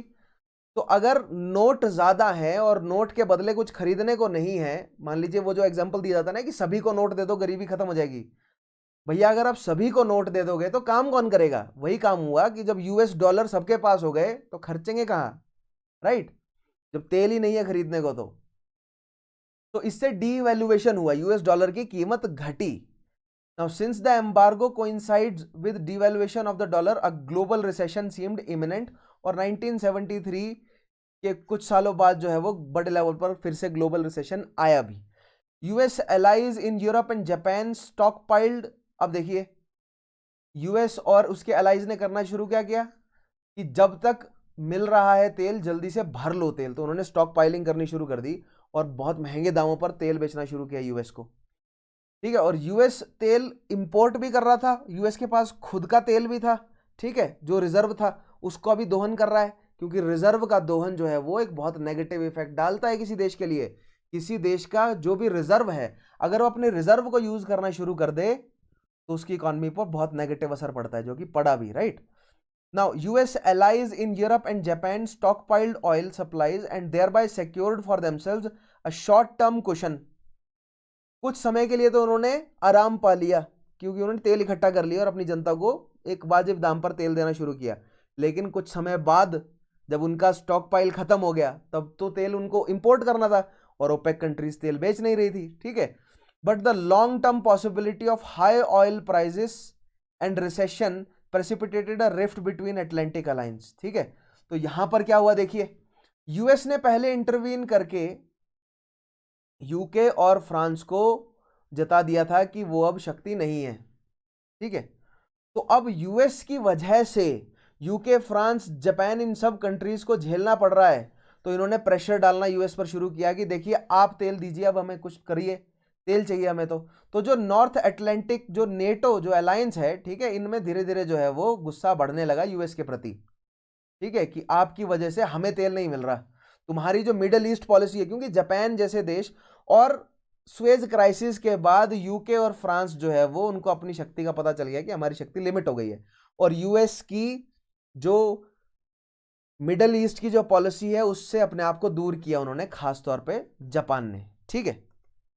European nations and Japan, point देखिएगा, European nations and Japan found themselves in the uncomfortable position of needing US assistance to secure energy sources even as they sought to dissociate themselves from US Middle East policy, ठीक है। European countries, UK, France, Italy, Japan, इन सब ने जो है वो Middle East policy से, Middle East policy क्या है, यूएस की मिडल ईस्ट पॉलिसी क्या बताई थी मैंने आपको कि जो मिडल ईस्टर्न कंट्रीज है उनको यूएसएसआर के हाथ में नहीं जाने देना, मिडल ईस्टर्न कंट्रीज को आपस में लड़ने नहीं देना, क्योंकि अगर आपस में लड़े, और खास तौर पर इजराइल से लड़ने नहीं देना, क्योंकि इजराइल से लड़े तो इजराइल का साथ यूएस को देना पड़ेगा, और जो अन्य अरेबियन कंट्री है फिर वो जो है वो किसका साथ लेगी, यूएसएसआर का। तो अरब में यूएस की पॉलिसी क्या है कि यूएसएसआर को स्ट्रांग होने नहीं देना, ठीक है। तो इससे, इस पॉलिसी से अगर यूरोपियन कंट्रीज दूर जा रही हैं, सो दैट मीन्स वो ऑटोमेटिकली पास किसके जा रही हैं, यूएसएसआर के, जो कि खतरा है किसके लिए, यूएस के लिए। क्योंकि ऑयल क्राइसिस यूएस पर चल रहा है और ये बैठा बैठा यूएसएसआर देख रहा है, क्योंकि यूएसएसआर को तेल मिल रहा है ओपेक कंट्रीज से, और यूएसएसआर जो है वो बल्क इकट्ठा कर रहा है, और यूएसएसआर वेट कर रहा है कि एक ऐसा समय आए जब तेल हम बेचें बाकियों को। और अगर यूएसएसआर तेल बेचना शुरू कर दे तो घूम गया ना पूरा गेम, कि ठीक है, क्योंकि यूएसएसआर अगर तेल बेचना शुरू करेगा तो अरेबियन जो तेल है वो चला किसके पास गया, यूएसएसआर के हाथ में ना। तो यूएस यही तो नहीं चाहता ना कि जो अरेबियन ऑयल वेल्थ है वो सोवियत यूनियन के हाथ में ना जाए। अगर वहां चला गया तो ग्लोबल जो इकोनॉमिक कंट्रोल है, जो शक्ति है, वो यूएसएसआर के पास चली जाएगी, कोल्ड वॉर हार जाएगा US, right. So the United States, which face the growing dependence on oil consumption and dwindling domestic reserves, found itself more reliant on imported oil than ever before, having to negotiate an end to the embargo under harsh domestic economic circumstances that served to diminish its international leverage. देखिए, US की policy ये रही है कि जो भी काम करवाएं वो जबरदस्ती करवाएं, गन बोट पॉलिसी, ठीक है। जापान को झुकाया, जबरदस्ती झुकाया। वर्ल्ड वॉर 1 में जर्मनी को पीटा, जबरदस्ती पीटा, ठीक है। वर्ल्ड वॉर 2 में भी काफी हद तक जो है वो जापान को जबरदस्ती, है ना, एटॉमिक बॉम्ब गिरा दिए। सो यूएस ये चाहता है कि हमेशा एक लेवरेज रहे उनके पास, लेकिन ओपेक कंट्रीज ने वो लेवरेज उनसे छीन ली, क्योंकि अंत में उनको नेगोशिएशन करना पड़ा। जो पहले धमकाकर काम करवाता था यूएस, यहां पर यूएस को नेगोशिएशन करना पड़ा, झुकना पड़ा ओपेक कंट्रीज के आगे, तो उसकी जो इंटरनेशनल लेवरेज है वो कम हो गई। लेकिन इन द लॉन्ग रन वो बढ़ी, क्योंकि आज के डेट में शेल ऑयलिंग जो टेक्नोलॉजी है वो डेवलप ही ऑयल क्राइसिस के दौरान हुई थी, इसीलिए आज यूएस सबसे बड़ा ऑयल प्रोड्यूसिंग नेशन है। और तेल के दामों को कौन कंट्रोल करेगा, ये यूएस जो है वो बहुत बड़े हद तक कंट्रोल कर सकता है तेल के दाम प्रेजेंट डे में। ओपेक कंट्रीज तो कर ही रही हैं, यूएस भी कर सकता है, ठीक है। नाउ देखिएगा, ये पॉइंट फिर से पढ़ते हैं। US the United states which faced the growing dependence on oil consumption, ठीक है। ऑयल के लिए पहला अपना उनका रिजर्व खत्म हो गया, ठीक है, जो बिल्कुल ही इमरजेंसी आर्मी के लिए रखा हुआ था, वो भी हफ्ते 10 दिन का ही बचा था। और अब उनको इंपोर्ट करना पड़ा तेल, और तेल किसके पास है, सोवियत यूनियन के पास है। सोवियत यूनियन जितना यूरोपियन कंट्रीज को महंगा तेल बेच रहे हैं, यूरोपियन कंट्रीज फिर जाकर जो है वो यूएसएसआर को महंगा तेल बेच रहे हैं। तो sorry not USSR but USA, तो यूएसए को बहुत महंगा पड़ रहा है तेल। तो ऐसे में इस ऑयल एम्बार्गो को एंड करने के लिए नेगोशिएट करना पड़ा, और नेगोशिएट करने के लिए यूएसए ने पहले धमकी दी कि सऊदी अरेबिया पर अटैक कर देंगे हम, ठीक है। और ऐसे में यूएसएसआर ने कहा कि अगर आप सऊदी अरेबिया पर अटैक करोगे तो न्यूक्लियर हॉलोकास्ट। यूएसएसआर तो हमेशा न्यूक्लियर हॉलोकास्ट की धमकी देता है कि अगर यूएसए सऊदी अरेबिया पर अटैक करता है तो यूएसएसआर न्यूक्लियर वेपन्स का इस्तेमाल करने को तैयार है, ठीक है। तो यहां पर यूएसए ने धमकी तो दी सऊदी अरेबिया को, लेकिन उस धमकी को फॉलो करने के लिए यूएसए के पास तेल नहीं है। यूएसए के पास इतना तेल नहीं है, क्योंकि 10-15 दिन ही इन्वेड कर सकता है, उसके बाद तेल खत्म हो जाएगा उनका, ठीक है। फिर उस तो लेकिन ये बात जग जाहिर नहीं थी उस समय, बहुत बाद में पता चला कि यूएसए के पास उस समय बहुत कम तेल बचा था। यानी जो ये ऑयल एम्बार्गो है इसका बहुत गहरा असर पड़ा था यूएसए पर, ठीक है। आगे बढ़ते हैं। Now, to complicate matters, the embargo's organizers linked its end to successful US efforts to bring about peace between Israel and Arab neighbors. तो यूएस ने एक बात कही कि या तो लड़ लो या तो नेगोशिएट कर लेते हैं। तो अरेबियंस ने कहा कि नेगोशिएट करने के लिए तो किया हमने ये ऑयल एम्बार्गो। नेगोशिएशन क्या है कि इजराइल का सपोर्ट जो है वो यूएस नहीं करेगा, और इजराइल और अरब के बीच में पीस डेवलप करना है, और ये जो रीजन छीना गया है साइनाई पेनिनसुला का, ये अरेबियन यानी कि इजिप्ट को वापस मिले, ठीक है। Now partly in response to these developments the Nixon administration announced project independence to promote domestic energy independence, which included exploring sources of oil within the country and also exploring the possibilities of renewable sources of energy. देखिए, इसी बीच Nixon administration ने बहुत धूमधाम से जो है वो क्या शुरू किया, प्रोजेक्ट इंडिपेंडेंस, और जिसके तहत उन्होंने शेल ऑयल को बहुत प्रॉफिटेबल, क्योंकि शेल ऑयल को एक्सट्रैक्ट करना महंगा पड़ता है, सो ऐसी टेक्नोलॉजी डेवलप करना जिससे शेल ऑयल आराम से, मतलब सस्ते में निकल जाए as compare to conventional method of drilling out oil, right. उसके मुकाबले शेल ऑयल को निकालना सस्ता पड़ जाए। यूएस की जो टेरिटरी है वहां पर ढूंढिए तेल कहाँ कहाँ पर है, और renewable sources, solar energy, wind energy, उसके अलावा जो है वो हाइड्रो, क्या बोलते हैं, जो मतलब पावर है, बिजली बिजली बनाना, ठीक है, पानी के माध्यम से, उसके अलावा न्यूक्लियर एनर्जी, इसकी तरफ जो है वो अब एफर्ट करने यूएस ने शुरू किए, जिसको प्रोजेक्ट इंडिपेंडेंस कहा गया, right. It also engaged in intensive diplomatic efforts among its allies, promoting a consumer union that would provide strategic depth to a consumer cartel to control oil pricing। देखिए यहाँ पर next चीज जो है वो करनी शुरू करी यूएस ने कि देखिए ओपेक की वजह से जो तेल जो है वो तेल के दाम ये डिसाइड कर रहे हैं, यूएस, नेटो और अन्य जितने भी अलाइज देश हैं उन्होंने ये डिसाइड किया कि अब ऐसा कुछ इकोनॉमिक सिस्टम बनाते हैं कि हम जो है वो तेल के दाम डिसाइड करें। तो धीरे धीरे वो किस इकोनॉमिक सिस्टम में डेवलप हुआ है कि जो तेल है वो किस में खरीदा जाएगा, यूएस डॉलर में। तो आज पूरी दुनिया में मैक्सिमम जो तेल है वो यूएस डॉलर में खरीदा जाता है, गोल्ड में नहीं खरीदा जाता, ठीक है। तो जितने भी ऑयल प्रोड्यूसिंग नेशंस हैं वो यही बोलते हैं कि हमें हमारे तेल के बदले गोल्ड चाहिए। सद्दाम को इसीलिए मारा, ठीक है, गद्दाफी को इसीलिए मारा क्योंकि वो अपने तेल के बदले गोल्ड मांग रहा था, और यूएस कह रहा था यूएस डॉलर देंगे हम आपको, और यूएस डॉलर को छापने की अथॉरिटी तो उनके पास है, कितने मर्जी छाप दें वो, ठीक है। अब ये नोट कैसे छापे जाते हैं, क्यों छापे जाते हैं, तो वो गोल्ड रिजर्व पर डिपेंड करता है, जितना गोल्ड रिजर्व है उसके हिसाब से जो है वो नोट छापे जाते हैं।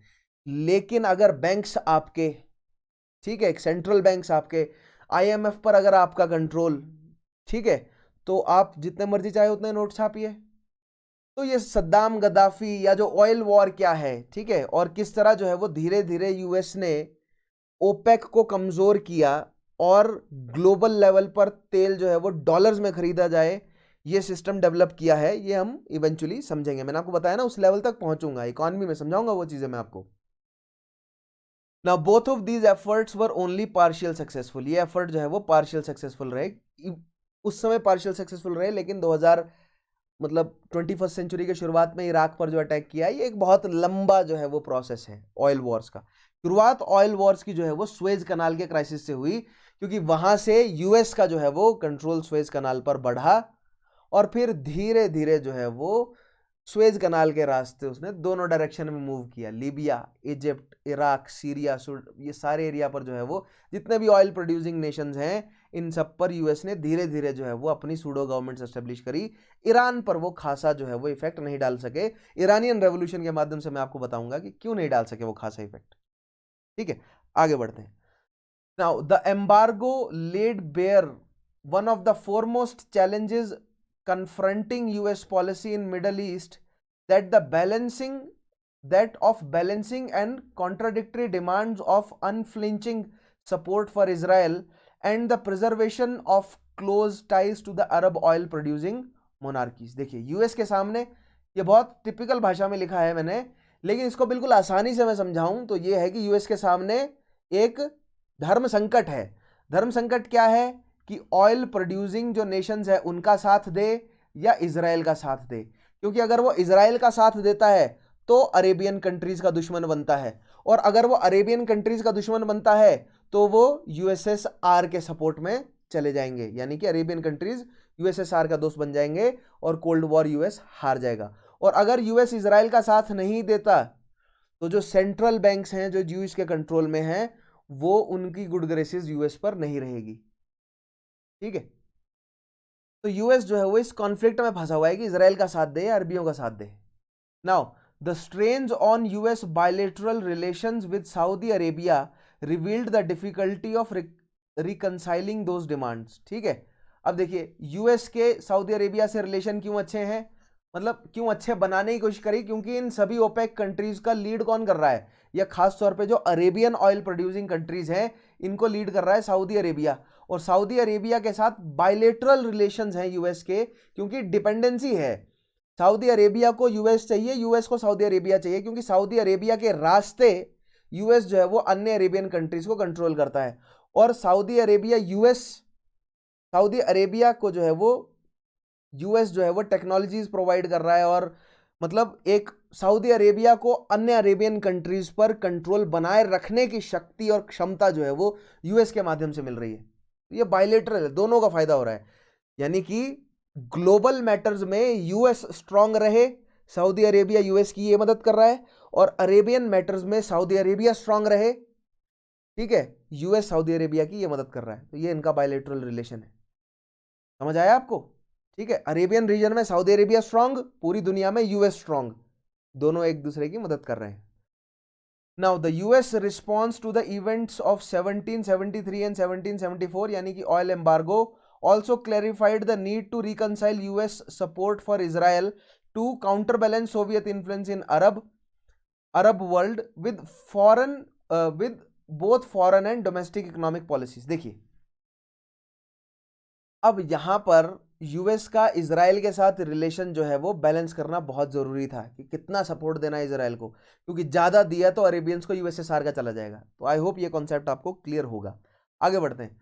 Now the full impact of the embargo, including high inflation and stagnation in oil importers, resulted from a complex set of factors which went well beyond the approximate actions taken by Arab members of OPEC। देखिए, अरब members of OPEC ने क्या decide किया था कि oil हम देना बंद कर देंगे ताकि यूएस और अन्य एलाइज देशों पर प्रेशर पड़े कि वो इजराइल पर प्रेशर डालें कि वो फलस्तीन को आज़ाद करे या वो इजराइल की मदद ना करें। ठीक है, लेकिन हुआ एग्जैक्टली ये नहीं हुआ जैसा उन्होंने सोचा था, एग्जैक्टली ऐसा नहीं हुआ। बहुत सारे फैक्टर्स यहां पर काम कर रहे हैं। देखिए क्या, the declining leverage of US and European oil companies, the seven sisters that had hitherto stabilized the global oil market, the erosion of excess capacity of East Texas oil field, and the recent decision to allow US dollar to float freely in the international exchange all played role in exacerbating the crisis। ठीक है, exacerbating का मतलब जो हालत बुरे हैं उनको और बुरा करना, ठीक है, बद को बदतर करना। तो देखिए हुआ क्या, यहां पर सेवन सिस्टर्स जो है वो तेल नहीं ले पा रही है, ओपेक दे ही नहीं रहा तेल, तो वो आगे कहां डिस्ट्रीब्यूट करेंगे, उनका धंधा ठप है। दूसरी चीज, और उन्होंने ही ग्लोबल ऑयल मार्केट को स्टेबलाइज कर रखा है। उन सेवन सिस्टर्स ने ही ग्लोबल ऑयल मार्केट को कंट्रोल कर रखा है। सो जब तक ऑयल क्राइसिस नहीं आया ना, तब तक तो पूरी दुनिया को यही लग रहा था, सारी बड़ी शक्तियों को यही लग रहा था कि सेवन जो सिस्टर्स हैं यही तेल के दाम जो हैं वो डिसाइड कर रहे हैं, और ये सेवन सिस्टर्स जो हैं वो इनको कंट्रोल कर रही हैं। अन्य बड़ी शक्तियां यानी यूएस, यूके, फ्रांस, ठीक है, ये कंट्रोल कर रहे हैं उन्हें।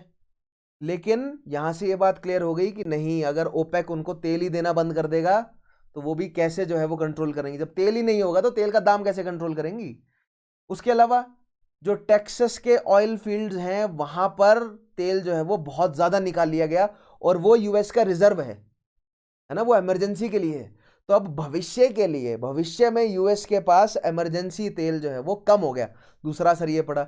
उसके अलावा यूएस डॉलर की कीमतें जो है वो घट गई, क्योंकि तेल के हिसाब से ही तो है वो यूएस डॉलर की कीमतें मेंटेन में रखी जाती थी। अब तेल मार्केट में नहीं है, यूएस डॉलर ही डॉलर फिर रहे हैं पूरे मार्केट में, तो ऑब्वियसली जब सबके पास ही पैसा होगा तो पैसे की कीमत घट जाएगी, इन्फ्लेशन बढ़ जाएगा। यानी जो चीज पहले 10 रुपए की आती थी वो $100, मान लीजिए जो चीज पहले $3 में खरीदी जानी थी अब वो $12 में खरीदनी पड़ रही है। ठीक है, यही तो इन्फ्लेशन है ना। उसके अलावा इंटरनेशनल एक्सचेंज, ठीक है, US dollar to float freely in international exchange, ठीक है, यूएस डॉलर की कीमतें जो है वो बहुत ज्यादा घट गई थी इसी दौरान। तो बेसिकली जो डेवलपिंग नेशंस हैं वहां पर इकोनॉमिक रिसेशन आया इस ऑयल एम्बार्गो की वजह से। ठीक है, आगे देखते हैं। तो यहां पर हमारा ऑयल एम्बार्गो खत्म हो गया। तो ये ऑयल एम्बार्गो के क्या है, और धीरे धीरे ऑयल एम्बार्गो खत्म हुआ क्योंकि 1979 में अरब इजराइल की ट्रीटी जो हुई है उसके बाद ये ऑयल एम्बार्गो खत्म किया गया। मैंने आपको बताया था ना, अरब इजराइल की ट्रीटी हुई और फिर वो रीजन जो है वो वापस दे दिया गया। कौन सा रीजन, सिनाई वाला रीजन जो है वापस कर दिया गया, साइनाई वाला रीजन इजिप्ट को। यहां से जो है वो ऑयल एम्बार्गो खत्म हुआ और फिर थोड़ा यूएस को सांस आया। फिर यूएस ने उसके बाद शेल इंडस्ट्रीज पर बहुत इन्वेस्ट किया और धीरे धीरे जो है वो आज की डेट में यूएस सबसे बड़ा ग्लोबल प्रोड्यूसिंग तेल को प्रोड्यूस करने वाला नेशन है। लेकिन ये पूरी सच्चाई नहीं है, या पूरी कहानी नहीं है। पूरी कहानी धीरे धीरे मैं अनवेल करूंगा कि किस तरह इराक में, सीरिया में, लीबिया में वहां पर डमी गवर्नमेंट्स कैसे बिठाई और वहां का तेल कैसे लिया। ठीक है, सऊदी को किस तरह यूएस और सऊदी के जो है वो बायलेटरल रिलेशंस, मैंने आपको बताया ना सऊदी अरेबिया में सबसे स्ट्रांग रहे और यूएस पूरी दुनिया में। ये इनका आपस में अंडरस्टैंडिंग है। आगे बढ़ते हैं। तो दो चीजें हमने कवर करी, पहले हमने सुएज क्राइसिस देखा, उसके बाद देखा हमने ऑयल क्राइसिस क्या है, और अब हम आगे बढ़ते हैं ईरानियन रेवोल्यूशन की तरफ। अब हम ईरानियन रेवोल्यूशन समझते हैं 1979 की, क्योंकि ईरान के पास भी तो तेल है, उस तेल को भी तो यूएस को चाहिए वो तेल भी।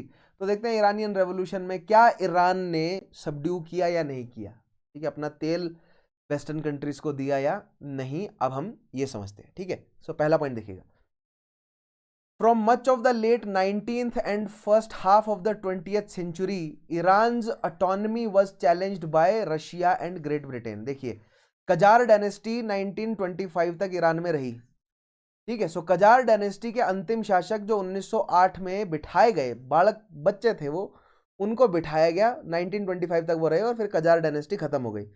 सो कजार डायनेस्टी के बाद फिर कौन आए हैं, आगे मैं उनका जिक्र करूंगा, कजार डायनेस्टी के बाद कौन आए हैं, ठीक है। लेकिन 19th और 20th सेंचुरी में ये जो कजार डायनेस्टी है, इसको या जो मतलब मोनार्की है ईरान की, उसको हटाना चाहता था रशिया और ब्रिटेन दोनों। क्यों? क्योंकि ईरान, मैंने आपको बताया है ना, ईरान रशिया को क्यों चाहिए, क्योंकि रशिया के पास कोई स्ट्रॉन्ग कोस्ट लाइन नहीं है, ठीक है। रशियन एम्पायर के पास बाल्टिक सी में कोस्ट लाइन थी, आर्कटिक में कोस्ट लाइन थी और पैसिफिक में कोस्ट लाइन थी। इन तीनों कोस्ट लाइन का फायदा उसे नहीं होता था। यानी अगर रशिया को ईरानियन कोस्ट लाइन मिल गई तो इंडियन ओशियन ट्रेड रशिया बहुत आसानी से कर सकेगा और कंट्रोल भी हो जाएगा, मतलब रशिया के लिए बहुत फायदा होगा। ब्रिटेन का इंटरेस्ट क्या है? ब्रिटेन का इंटरेस्ट यह है कि रशिया को ऐसा नहीं करने देना, इसलिए ब्रिटेन के कंट्रोल में ईरान रहेगा तो रशिया कभी भी पोर्ट्स जो है वो नहीं पा पाएगा। कहां पर? अरेबियन ओशियन में, गल्फ ऑफ पर्शिया में, रेड सी में, इंडियन ओशियन में, ठीक है, पहला। दूसरा ये कि ईरान में तेल है, तो ईरान का तेल और ईरान की नेचुरल रिसोर्सेज तो चाहिए ही। सो ईरान की strategic placement as well as Iran के natural resources are the two main reasons जिसकी वजह से 19th और 20th सेंचुरी की दो बड़ी शक्तियां यूके और रशिया आपस में लड़ रहे थे, या ईरान की जो मोनार्की है उसको उखाड़कर फेंकना चाहते थे। लेकिन ईरान की मोनार्की की जो स्ट्रेटेजिक प्लेसमेंट और उनका जो ये तेल की भरमार है, इसकी वजह से वो खुद बहुत रिच थे, राइट। और उससे पहले यहां पर जितनी भी डायनेस्टीज रही थी वो बहुत रिच रही थी, बहुत स्ट्रांग रही थी, तो वो इतनी आसानी से किसी को जो है वो रशिया और मतलब यूके को अपने आप को रिप्लेस करने नहीं दे सकते थे, राइट। और उन्होंने करने भी नहीं दिया। फाइनली 1925 में जाकर कू हुआ और जो कजार डायनेस्टी है वो हटी, ठीक है। लेकिन 1905 से ही उसका प्रोसेस शुरू हो गया था। आइए देखते हैं कैसे। So in 1905, a widespread protest was organized against the corrupt practices of Qajar dynasty, allied regional nobles, and against the series of other concessions granted to Russians and other foreign vested interests. देखिए, अब जैसे जैसे industrialisation बढ़ता गया, अब जो traditionally strong Muslim countries हैं वो कमजोर होती गई as compare to more industrialized कौन सी कंट्रीज? Western countries. तो जो फारस है, जो पर्शिया है, वो धीरे धीरे ब्रिटेन से कमजोर होता गया। सो पर्शिया का दुश्मन जो है वो, पर्शिया के दुश्मन ब्रिटेन और रशिया दोनों थे। तो अगर ब्रिटेन को हराना है तो पर्शिया ने थोड़ा सा, यानी कि जो कजार डायनेस्टी है उसने रशियंस को कंसेशंस देने शुरू करे, ठीक है। और अगर रशियंस को कंसेशंस मिल रहे हैं तो थ्रेट किसको है? यूके को। तो यूके ने ईरान में, ईरान नाम बाद में रखा गया, पहले उसका पर्शिया नाम था, फारस कहते हैं उसको, ठीक है। सो फारस में यूके ने जो है वो फारस के कजार डायनेस्टी के खिलाफ दंगे करवा दिए और 1905 में दंगा इस हद तक बढ़ गया, ठीक है, कि राजा को उतरना पड़ा, या पहले कॉन्स्टिट्यूशनल डेवलपमेंट लाना पड़ा वहां पर उन्हें, ठीक है। वहां पर कॉन्स्टिट्यूशन मतलब कि नया कॉन्स्टिट्यूशन लिखना पड़ा। This uprising was initially led by groups which included clergy, landowners, intellectuals, and merchants who came together to lead a revolution which came to be known as Constitutional Revolution 1905 से 11।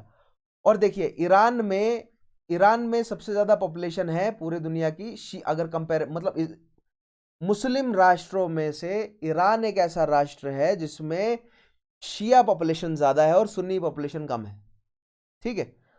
तो Iran being a Shia nation, वैसे शिया और सुन्नी का क्या conflict है आगे आएगा, लेकिन ईरान में जो क्लर्जी है, अब देखिए ईरान की जो कजर डायनेस्टी है वो धीरे धीरे रशिया की तरफ झुक रही थी, ठीक है, रशिया के सपोर्ट में आ रही थी। तो और जो शासक हैं, शासक को जो क्लर्जी है उसके अकॉर्डिंग चलना पड़ता है, क्योंकि क्लर्जी का यूज करके ही मुस्लिम शासक जो है वो जनता को कंट्रोल करते हैं, क्योंकि क्लर्जी के माध्यम से ही वो उन्होंने सारे युद्ध जो हैं वो, जितने भी मुस्लिम शासक रहे हैं उन्होंने जितने भी जिहाद करवाए हैं वो इन उलमाओं के जोर पर तो करवाए हैं। वो अपने सभी उलमाओं को, क्योंकि जो शाह है वो उलमाओं को फतवा जारी करता है कि तुम फर्दर जनता को फतवा जारी करो, ठीक है, कि युद्ध में शामिल होना है, हमें जिहाद करना है, और जिहाद और खुम्स के मतलब जो खुम्स के कानून है उसके मुताबिक तुम्हें जो है वो 5 में से चौथा हिस्सा मिल जाएगा सेना को, ठीक है। तो इनाम के लिए, और मतलब समझ रहे एक विन विन सिचुएशन होती है, मतलब एज थियोरेटिकली अगर कोई जिहाद में शामिल होता है तो उसके लिए विन विन सिचुएशन है। अगर युद्ध जीत गए तो खुम्स के कानून के मुताबिक 5 में से चौथा हिस्सा सेना को बटेगा, तो लूट में हिस्सा मिलेगा, और अगर हार गए तो जिहाद किया था तो जन्नत मिलेगी। तो ये जनता को मैनिपुलेट करने के लिए जो ट्रेडिशनल जो शाह हैं, मुस्लिम शाह हैं, वो क्लर्जी पर डिपेंडेंट रहते हैं, राइट। तो अगर क्लर्जी को शाह के खिलाफ भड़का दिया जाए या क्लर्जी को शाह के खिलाफ यूज किया जाए तो शाह की शक्ति काफी कम हो जाती है। तो वही यहां पर किया भी गया। 1905 के रेवोल्यूशन में जो क्लर्जी है, जो लैंड ओनर्स हैं, जो इंटेलेक्चुअल हैं, जो कहने का मतलब जो, क्योंकि फ्यूडल सिस्टम था, मॉडर्न सिस्टम तो था नहीं ईरान में, और एक फ्यूडल सिस्टम में मैंने आपको बताया ही है कि सेंटर कमजोर होता है और स्टेट मजबूत होती हैं, ठीक है, प्रोविंसेस मजबूत होती हैं। तो जो फ्यूडल लैंड लॉर्ड्स थे उनको जो है वो यूके ने फंड किया, एक जो है वो यहाँ पर दंगा करवाया और कंस्टिट्यूशनल डेवलपमेंट लाया गया, और इस कंस्टिट्यूशनल डेवलपमेंट के तहत रशिया को कंसेशंस कम हो गए तो यूके को कंसेशंस बढ़ गए। फिर यहां पर मैंने आपको बताया ना 1907 में ईरान में जो है वो एक अंडरस्टैंडिंग में भी आया था यूएसए और रशिया, जिसमें नॉर्दर्न ईरान को जो है वो रशिया ने अपने कंट्रोल में मैंडेट में लिया था, और सदर्न ईरान को किसने लिया था, यूके ने, ठीक है। तो ये 1907 की जो रशिया और यूके की ट्रीटी है ये मैंने आपको पहले कराई है, ये इसी दौरान थी, इसी कॉन्स्टिट्यूशनल रेवोल्यूशन के दौरान, राइट। आगे बढ़ते हैं। Thousands of Iranians engaged themselves in non-violent actions such as peaceful protest, boycotts, and mass sit-ins. This resulted in significant political and social reforms, including the establishment of an elected parliament to share power with the Shah and implementation of anti-corruption measures. देखिए, एक feudal system में, खासतौर पर Islamic feudal system में शाह है सबसे ऊपर, और फिर शाह के नीचे जो है वो शाह की कोर्ट में उसके उलेमा है, ठीक है, और शाह जहां जहां पर जिस प्रोविंस में अपना इक्ता जो है वो अपॉइंट करता है वो है, ठीक है। लेकिन अगर एक कॉन्स्टिट्यूशन बन जाएगा, एक पार्लियामेंट, कॉन्स्टिट्यूशन बना, कॉन्स्टिट्यूशन के तहत एक पार्लियामेंट बनी, और एक पार्लियामेंट के तहत एक प्राइम मिनिस्टर अपॉइंट हुआ और वो इलेक्ट हुआ, तो अब ये प्राइम मिनिस्टर जो है वो शाह के बराबर बैठेगा और शाह की अथॉरिटी को कम करेगा। अब देखिए डेमोक्रेसी है, यूके द्वारा बैक्ड है ये डेमोक्रेसी, तो क्लियरली ये जो प्राइम मिनिस्टर है, पॉलिटिक्स हो रही है, तो करप्ट है सिस्टम। तो जो कजर डायनेस्टी का सिस्टम था वो भी करप्ट था, उसके बाद जो सिस्टम बना वो उस करप्शन को खत्म करने के लिए एक नए तरीके का करप्शन आया, ठीक है, जो कि एक डेमोक्रेटिक करप्शन होता है ना। ब्रिटिश, अब देखिए उससे भी ब्रिटेन का काम नहीं चला, ठीक है, तो ब्रिटेन ने फिर कू करवाया 1925 में, कू यानी कि दंगा करवाया एग्जिस्टिंग ऑर्डर के खिलाफ, right. Led to the establishment of an authoritarian dynasty initially under Reza Shah Pahlavi, ठीक है। तो रेजा शाह पहलवी या पहलवी के अंडर 1925 में कजर डायनेस्टी खत्म हो गई, राइट। सो 1925 में रेजा शाह पहलवी को बिठाया गया कहां पर, as a monarch of what, of Iran, और उसी के साथ जो है वो एक पार्लियामेंट एस्टेब्लिश की गई, ठीक है, मजलिस जिसको कहते हैं फारसी में, पार्लियामेंट भी एस्टेब्लिश की गई। लेकिन ये पार्लियामेंट जो है वो रेजा के कंट्रोल में थी, और रेजा जो है वो ब्रिटेन के कंट्रोल में था। आगे देखते हैं।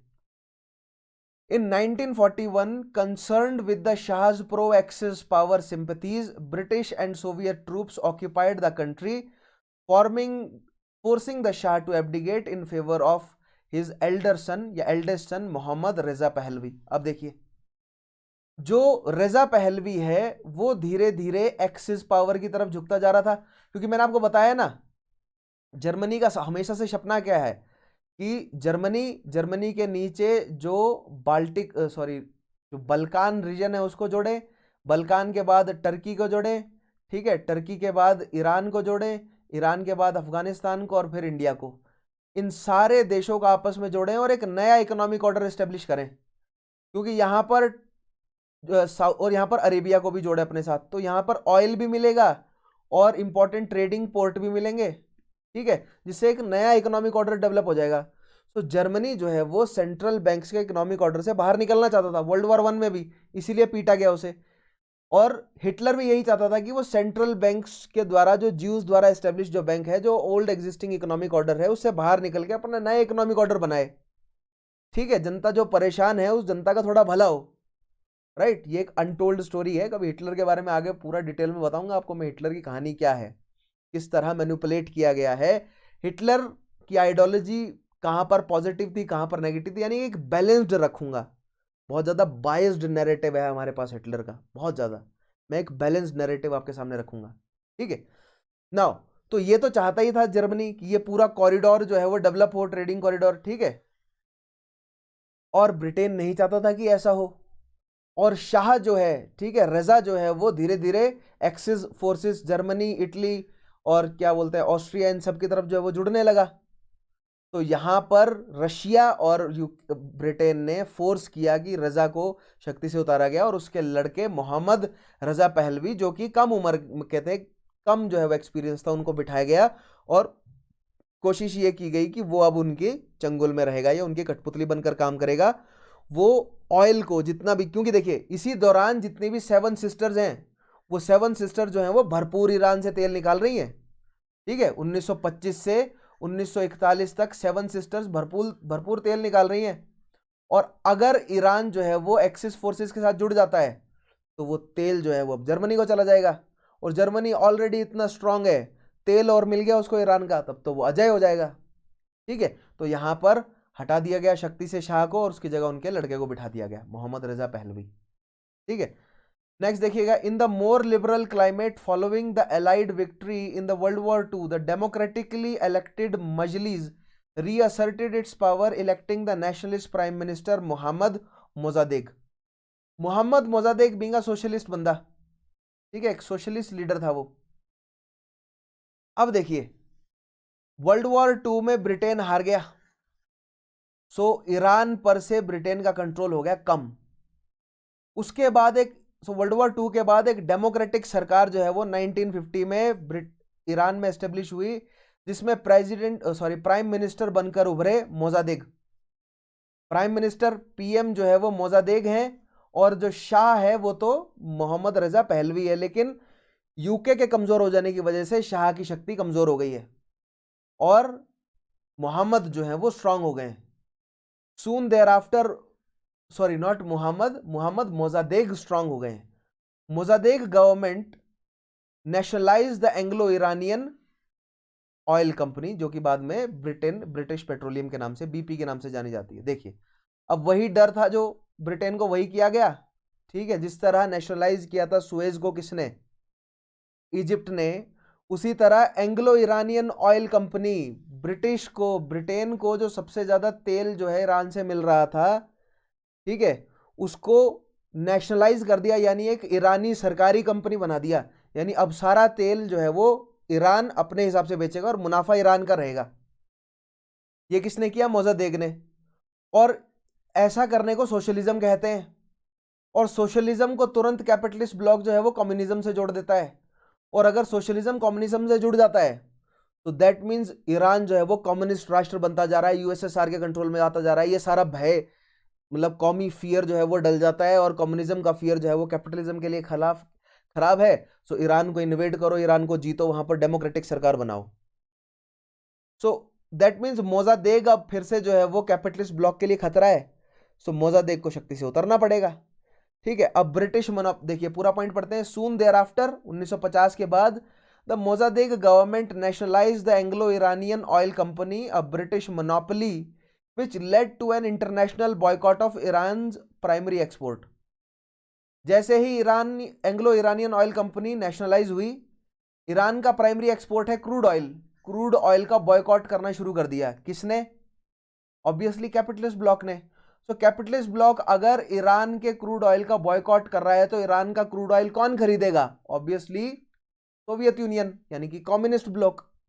और Mosaddegh being a socialist, being a leader of socialist ideology, Soviet Union ने खुली बाहों से स्वागत किया उनका। और अगर ईरान सोवियत यूनियन के साथ जुड़ रहा है तो खतरा किसके लिए है? यूएस के लिए। समझ गया कहानी? आगे देखिए। Now, as the economic situation deteriorated, पढ़ रहे हैं आप ये पॉइंट? देखिए पहला पॉइंट है, as the economic situation deteriorated and political unrest grew, a power struggle ensued between the young Shah and the elected prime minister, with Shah fleeing into exile in 1953। देखिए शाह चाह रहे थे, अगर शाह ये चाह रहे थे कि यूके की शक्ति बहुत मुश्किल से कम हुई है तो अब मैं अपनी पावर को एक्सरसाइज करूं, लेकिन प्राइम मिनिस्टर मोजादेक कह रहे थे कि नहीं अब तो सोशलिज्म चलेगा, अब तो डेमोक्रेसी चलेगी। ठीक है, तो शाह को 1953 में भागना पड़ा। कहां से?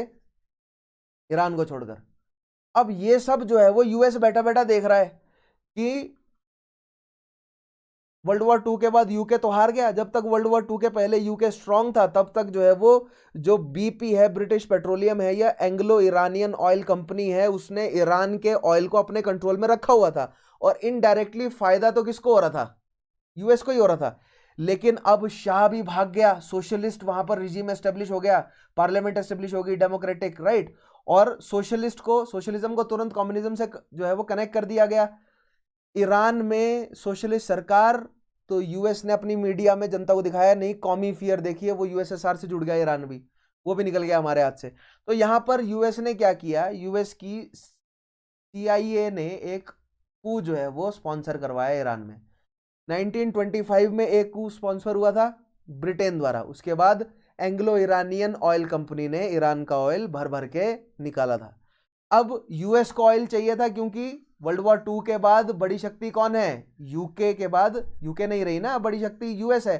So that means Arabian country में तेल कौन निकलवाएगा, या अरेबियन कंट्री से निकलने वाले तेल को कंट्रोल कौन करेगा? यूएस करेगा।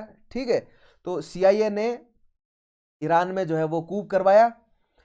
सून देयर आफ्टर आउस्टेड मोजादेक, और मोजादेक को रिजाइन करना पड़ा। बहुत प्रोटेस्ट हुआ, बीमार हो गए थे, बूढ़े हो गए थे मोजादेक बहुत ज्यादा, लेकिन वो अपना कोई सक्सेसर नहीं छोड़ सके, उनको जो है वो शक्ति से उतरना पड़ा। And his nationalistic supporters and returned the shadow power as an absolute monarch. और फिर वापस जो है वो रजा के लड़के को, यानी जो यंग शाह है, मोहम्मद है, उसको वापस बुलाया कि तुम बैठो शक्ति में। ठीक है, और एब्सोल्यूट मोनार्की फिर से एस्टेब्लिश हो गई। तो सीआईए ने ये कू करवाया। बाद में पता चला ही, उस समय तो ये लग रहा था कि ये जनता ने किया है। वहां पर हालात ठीक हो रहे थे तो जनता कैसे कर सकती है? तो बदले में अब शाह से जो है वो क्या करवाना शुरू किया? सीआईए के पास यानी यूएस के पास तेल जाना शुरू हुआ अब ईरान का, और बदले में शाह ने मॉडर्नाइजेशन, इंडस्ट्रियलाइजेशन करवाना शुरू किया ताकि मोजादेक की जो प्रेजेंस थी वो कम होनी शुरू हो। ठीक है, इनफैक्ट इतना कंट्रोल रहा कि मीडिया में मोजादेक का नाम लेना भी फ्राउन हो गया। ठीक है, इतना कंट्रोल हो गया शाह का मीडिया पर। शाह का नहीं था, सीआईए का था, क्योंकि शाह तो कठपुतली था यूएस की। ठीक है, now the oil companies were return to their foreign owners. Oil companies foreign owners को दे दी गई। मेजलीज वॉज लार्जली स्टेप, जो पार्लियामेंट है उसकी शक्ति खत्म कर दी गई of its power, and leftist, nationalist, Islamists and all other opponents of the regime was ruthlessly suppressed। यानी एक पार्टी सिस्टम रखा गया, जितनी भी दूसरी पार्टीज हैं, लेफ्टिस्ट जो भी पार्टीज है, कम्युनिस्ट, सोशलिस्ट, ठीक है, उन सबको जो है वो रूथलेसली सप्रेस किया गया। कैसे सप्रेस किया गया? सवाक की मदद से। सवाक क्या है? एक सीक्रेट जो है वो पुलिस थी। किसकी? शाह की सीक्रेट पुलिस। और उस पुलिस को यूएस की सीआईए और इजराइल की मोसाद ने ट्रेन किया था, क्या करने के लिए? भय फैलाने के लिए लोगों के बीच, कि लोग जो हैं वो अब अपनी तरफ से कूब ना कर दें शाह के खिलाफ, ठीक है, ताकि CIA का इंटरेस्ट बरकरार रहे ईरान में। आगे देखिए, Though mass arms supply by United States, through mass arms supply by United States, Shah Mohammad Raza Pahlavi built one of the most powerful armed forces ever seen in the Middle East. His American-trained secret police, the SAVAK, had been thought to have successfully terrorized the population into submission during the next 2 decades through widespread killing, torture and mass detention. देखिए, सवाक में 5000 लोग थे, लेकिन सवाक को training ये दी CIA ने कि आपको भय फैलाना है। ऐसा लगना चाहिए कि आप 5 करोड़ हैं, ऐसा लगना चाहिए कि हर 5 में से एक आदमी सवाक का है, ऐसा लगना चाहिए कि सरकार हर बात को सुन रही है आपकी। कभी भी सवाक के लोग आपको अरेस्ट करके आपको टॉर्चर करेंगे, और इनफैक्ट टॉर्चर किया उन्होंने, आपको अरेस्ट करके आपको एग्जाइल कर देंगे, ठीक है, आपको टॉर्चर करेंगे। ये भय जो है वो ईरान में फैले सरकार का, ठीक है, जिससे हो क्या, जिससे ऑपोजिशन ही ना खड़ा हो सके, ठीक है। तो ये चल रहा था, और इसी बीच जनता जो है वो थोड़ा सा शाह की तरफ झुके, तो एक मिडिल क्लास, एक इंटेलिजेंट मिडिल क्लास जो है वो एक डेवलप करना शुरू करने के लिए इंडस्ट्रियलाइजेशन पर बूम दिया। और वो इंडस्ट्रीज ऑब्वियसली जो है वो US या वेस्टर्न इंडस्ट्रीज ही थी, ठीक है, वो केवल ईरान में काम कर रही थी। तो वो इंडस्ट्रीज जो ईरान में एस्टेब्लिश हुई, वो इतना भेदभाव था कि जब, और खास तौर पे वर्ल्ड वॉर 2 से पहले जो इंडस्ट्रीज ईरान में ब्रिटेन ने लगाई थी ना, खास तौर पे मतलब जैसे भारत में माहौल था ना कि बसों में केवल ब्रिटिश लोग चढ़ सकते हैं, भारतीय नहीं चढ़ सकते। वो मतलब जो पब्लिक प्लेसेस थी उसके बाहर लिखा होता था कि dogs and Indians are not allowed. वही सीन ईरान में था कि dogs and Iranians are not allowed उन्हीं की भूमि पर। तो ये ब्रिटेन का जब कंट्रोल था वर्ल्ड वॉर 2 से पहले ईरान पर, तब भी ऐसा था। और वर्ल्ड वॉर 2 के बाद जब CIA द्वारा जो कठपुतली सरकार रजा की जो बिठाई हुई थी, मोहम्मद रजा की, ठीक है, पहलवी की, उस दौरान भी जो वेस्टर्नर्स आते थे ईरान में, उनका यही स्टेटस रहता था, यानी कि स्पेशल जो आज़ादी या स्पेशल जो आप ये कह सकते हैं कि फ्रीडम जो है वो वेस्टर्न नेशनलिस्ट को जो दी हुई थी ईरान में, जो ईरान की जनता थी उससे परेशान थी बहुत ज़्यादा, ठीक है। लेकिन ईरान की जनता को भी कंफर्टेबल और कॉन्फिडेंट फील कराने के लिए इंडस्ट्रियलाइजेशन किया गया, ठीक है, बहुत बड़े लेवल पर। ये पॉजिटिव भी हुआ, ठीक है, जो शाह है उसने बहुत बड़े लेवल पर जो है वो इंडस्ट्रियलाइजेशन किया, स्कूल कॉलेजेस मतलब मेडिकल इंस्टीट्यूट्स ये सब खोले, फ्रीडम दी फीमेल को। मान सकते हैं एक इस्लामिक कंट्री में मिड 20th सेंचुरी में फीमेल्स को वोट देने की फ्रीडम दी, फीमेल्स को बुर्के से बाहर आने की फ्रीडम दी, जैसा मर्जी चाहे कपड़े पहने। ईरान में महिलाएं वेस्टर्न क्लोथिंग्स पहनती थी और धूमधाम से पहनती थी, ठीक है। ईरान में महिलाएं बीच में जाती थी, ठीक है, बिकनीज पहनकर जो है वो बीच पे वो सर्फिंग वगैरह करती। तो इस तरह का माहौल ईरान में क्रिएट हुआ। तो अगर इस तरह का वेस्टर्न माहौल ईरान में क्रिएट हो रहा है, तो आप मुझे बताइए सबसे ज्यादा समस्या या बहुत ज्यादा समस्या किससे होगी? ऑब्वियसली उलेमाओं को, क्योंकि ईरान में 6ठी शताब्दी से लेकर आज तक, यानी कि मतलब जब से इस्लामिक हिस्ट्री है, जो शाह रहे हैं वो उलेमाओं की इजाजत के बगैर कुछ नहीं करते, और पूरी सोसाइटी पर कंट्रोल किसका है? उलेमाओं का रहा, इस्लामिक सोसाइटीज पर, ठीक है। मतलब शाह के जरिए उलेमाओं का कंट्रोल जो है वो सोसाइटी पर रहा, राइट, क्योंकि उलेमा जो फतवे जारी करते थे वो सोसाइटी को मानने पड़ते थे, इस्लामिक सोसाइटी को। लेकिन अब वेस्टर्न सिविलाइजेशन, वेस्टर्न कॉन्स्टिट्यूशन जो है वो ईरान में आ गया, तो जो ट्रेडिशनल, क्योंकि देखिए इंडस्ट्रियलाइजेशन तो आया, शहरीकरण तो हुआ, अर्बनाइजेशन तो हुआ, वेस्टर्नाइजेशन तो हुआ, लेकिन स्मॉल पॉकेट्स में, कुछ ही शहरों में जो है वो महिलाओं को इस तरह की फ्रीडम मिली। तो रूरल पॉपुलेशन तो पुराने तरीके से ही, पुराने तौर तरीके से ही जी रही थी, ठीक है। और रूरल पॉपुलेशन नाराज भी थी कि उनका भला नहीं हो रहा है, क्योंकि भला जो है वो एक बहुत छोटी % ऑफ पॉपुलेशन का ही हो रहा था, ठीक है। सो दैट मीन्स जो शाह है उसके खिलाफ रिजेंटमेंट बढ़ता जा रहा था, भले ही कितना भी शाह जो है वो इंडस्ट्रियलाइजेशन करे। प्रॉब्लम यह है कि शाह ने बहुत जल्दी इंडस्ट्रियलाइजेशन कर दिया, ठीक है, और बहुत जल्दी वेस्टर्नाइजेशन कर दिया। ठीक है, जो कि वहां की जो नेटिव इस्लामिक जो पॉपुलेशन है उसको हजम नहीं हुआ, जो कि मेजॉरिटी थी, जो ग्रामीण पॉपुलेशन थी, जो पीजेंट्री थी। ठीक है, तो शाह के खिलाफ जो है वो एक मोर्चा धीरे धीरे डेवलप होने लगा उलेमाओं के अंडर। ठीक है, जो कि एक इस्लामिक रेवोल्यूशन का नाम लिया, जो कि हम 1979 की जो इस्लामिक रेवोल्यूशन भी कहते हैं, जो कि हम ये पढ़ रहे हैं आज, राइट। जो ईरानियन रेवोल्यूशन है वो इस्लामिक रेवोल्यूशन है बेसिकली।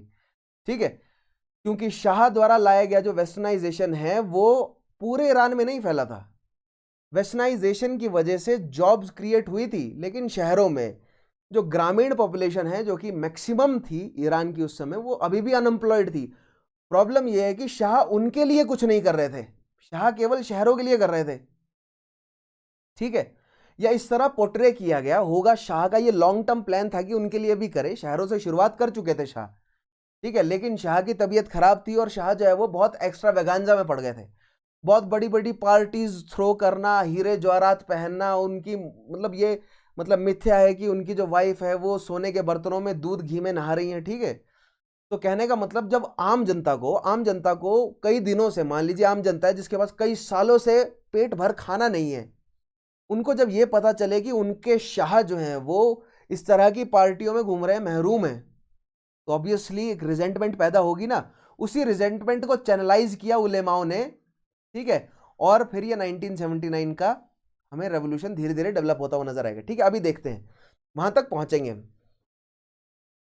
सवाक के माध्यम से मोजादेक के समय जो सोशलिज्म आया है उस छवि को पूरी तरह खत्म करना और शाह के प्रति सबको लॉयल बनाना, और जो डिसलॉयल हो उसको तुरंत सवाक जो है वो अरेस्ट करके मार के फेंक सकती है, ये भय जो है वो जनता में फैलाया गया, राइट।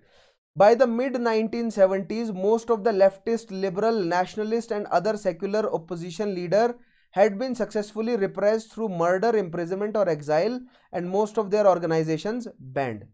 ठीक है, सो मिड 1970s तक सवाक अपना काम कर चुकी थी, लेफ्ट जो है वो अपोजिशन खत्म हो चुका था, शाह का खुला रूल था। लेकिन शाह का खुला रूल नहीं था ना, सीआईए का रूल था। सीआईए शाह को मैंडेट कर रही थी क्या करना है आपको। ठीक है, now it is however impossible to suppress the Islamist opposition, क्योंकि मैक्सिमम पॉपुलेशन क्या है, रूरल है, और रूरल पॉपुलेशन पर कंट्रोल किसका है, उलेमाओं का। और उलेमा जो है वो अर्बन ईरानियन रीजन में जो महिलाओं को सशक्तिकरण दिया गया है या महिलाओं को जो आज़ादी दी गई है उससे परेशान है, या बेसिकली वेस्टर्नाइजेशन से वो उनके बिलीफ से कॉन्ट्राडिक्शन है उनका। लेट्स जस्ट से कि जो उलेमाओं का ट्रेडिशनल बिलीफ है, वेस्टर्न जो मॉडर्नाइजेशन या वेस्टर्न जो मॉडर्न सोसाइटी है वो डायरेक्ट कॉन्ट्राडिक्शन में है उससे, राइट। सो जो रूरल पॉपुलेशन है वो अभी भी उलेमाओं के कंट्रोल में थी और उनको सप्रेस करना इम्पॉसिबल था। सभी को थोड़ी मार सकते हैं आप, right, as thoroughly. Thus it was out of mosque and among the mullahs who held the organized leadership of the movement against the Shah's dictatorship। Shah की डिक्टेटरशिप के खिलाफ जो है वो मोर्चा किसने उठाया, मुल्लाओं ने, यानी उलेमाओं ने। ठीक है, ओपन रेजिस्टेंस बिगैन इन 1977, 1977 के बाद ओपन रेजिस्टेंस शुरू हो गया। When exiled opposition leader Ayatollah Ruhollah Khomeini, ठीक है, बहुत इंपॉर्टेंट है ये नाम, याद रखिएगा, Ayatollah Ruhollah Khomeini called strikes, boycotts, tax refuse. इनको जो है वो मारा नहीं गया, इनको एक्साइल कर दिया गया, पहले इराक में, फिर इराक में जो है वो प्रेशर बना इन पर, तो ये फिर पेरिस चले गए। ठीक है, उन्होंने 1977 में बोला कि स्ट्राइक कर दो, शुरू कर दो, मैं आ रहा हूं, दंगे करना शुरू करो।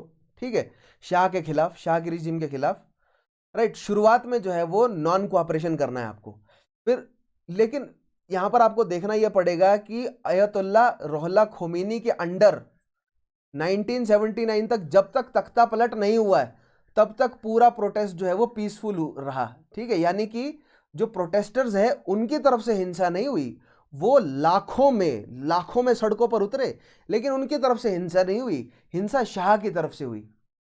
ठीक है, तो peaceful strikes, boycotts, tax refusals, another form of non cooperation and, यहां पर and other form of non cooperation with the shah regime, that resistance was met with brutal repression by government। so लोगों ने उलेमाओं के कहने पर non cooperation करना शुरू किया, और उस समय का अनप्रेसिडेंटेड था, इतने बड़े लेवल पर एक किसी भी इस्लामिक कंट्री में नॉन कोऑपरेशन नहीं हुआ था, लाखों की संख्या में। और जब मैं लाख बोल रहा हूं तो 5-7 लाख नहीं, 60-70-90 लाख लोग जो है वो सड़कों पर उतर आए।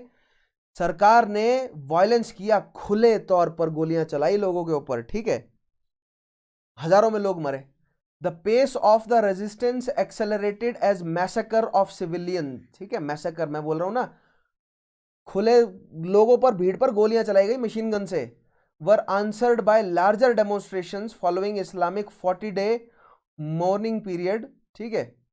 इन October and November 1978 a series of strikes by civil servants and workers in government industries crippled, देखिए मैसेकर किया गया बड़े लेवल पर, 40 दिन तक जो है वो, मतलब मृत्यु के बाद 40 दिन तक मॉर्निंग पीरियड रखते हैं इस्लाम में, राइट।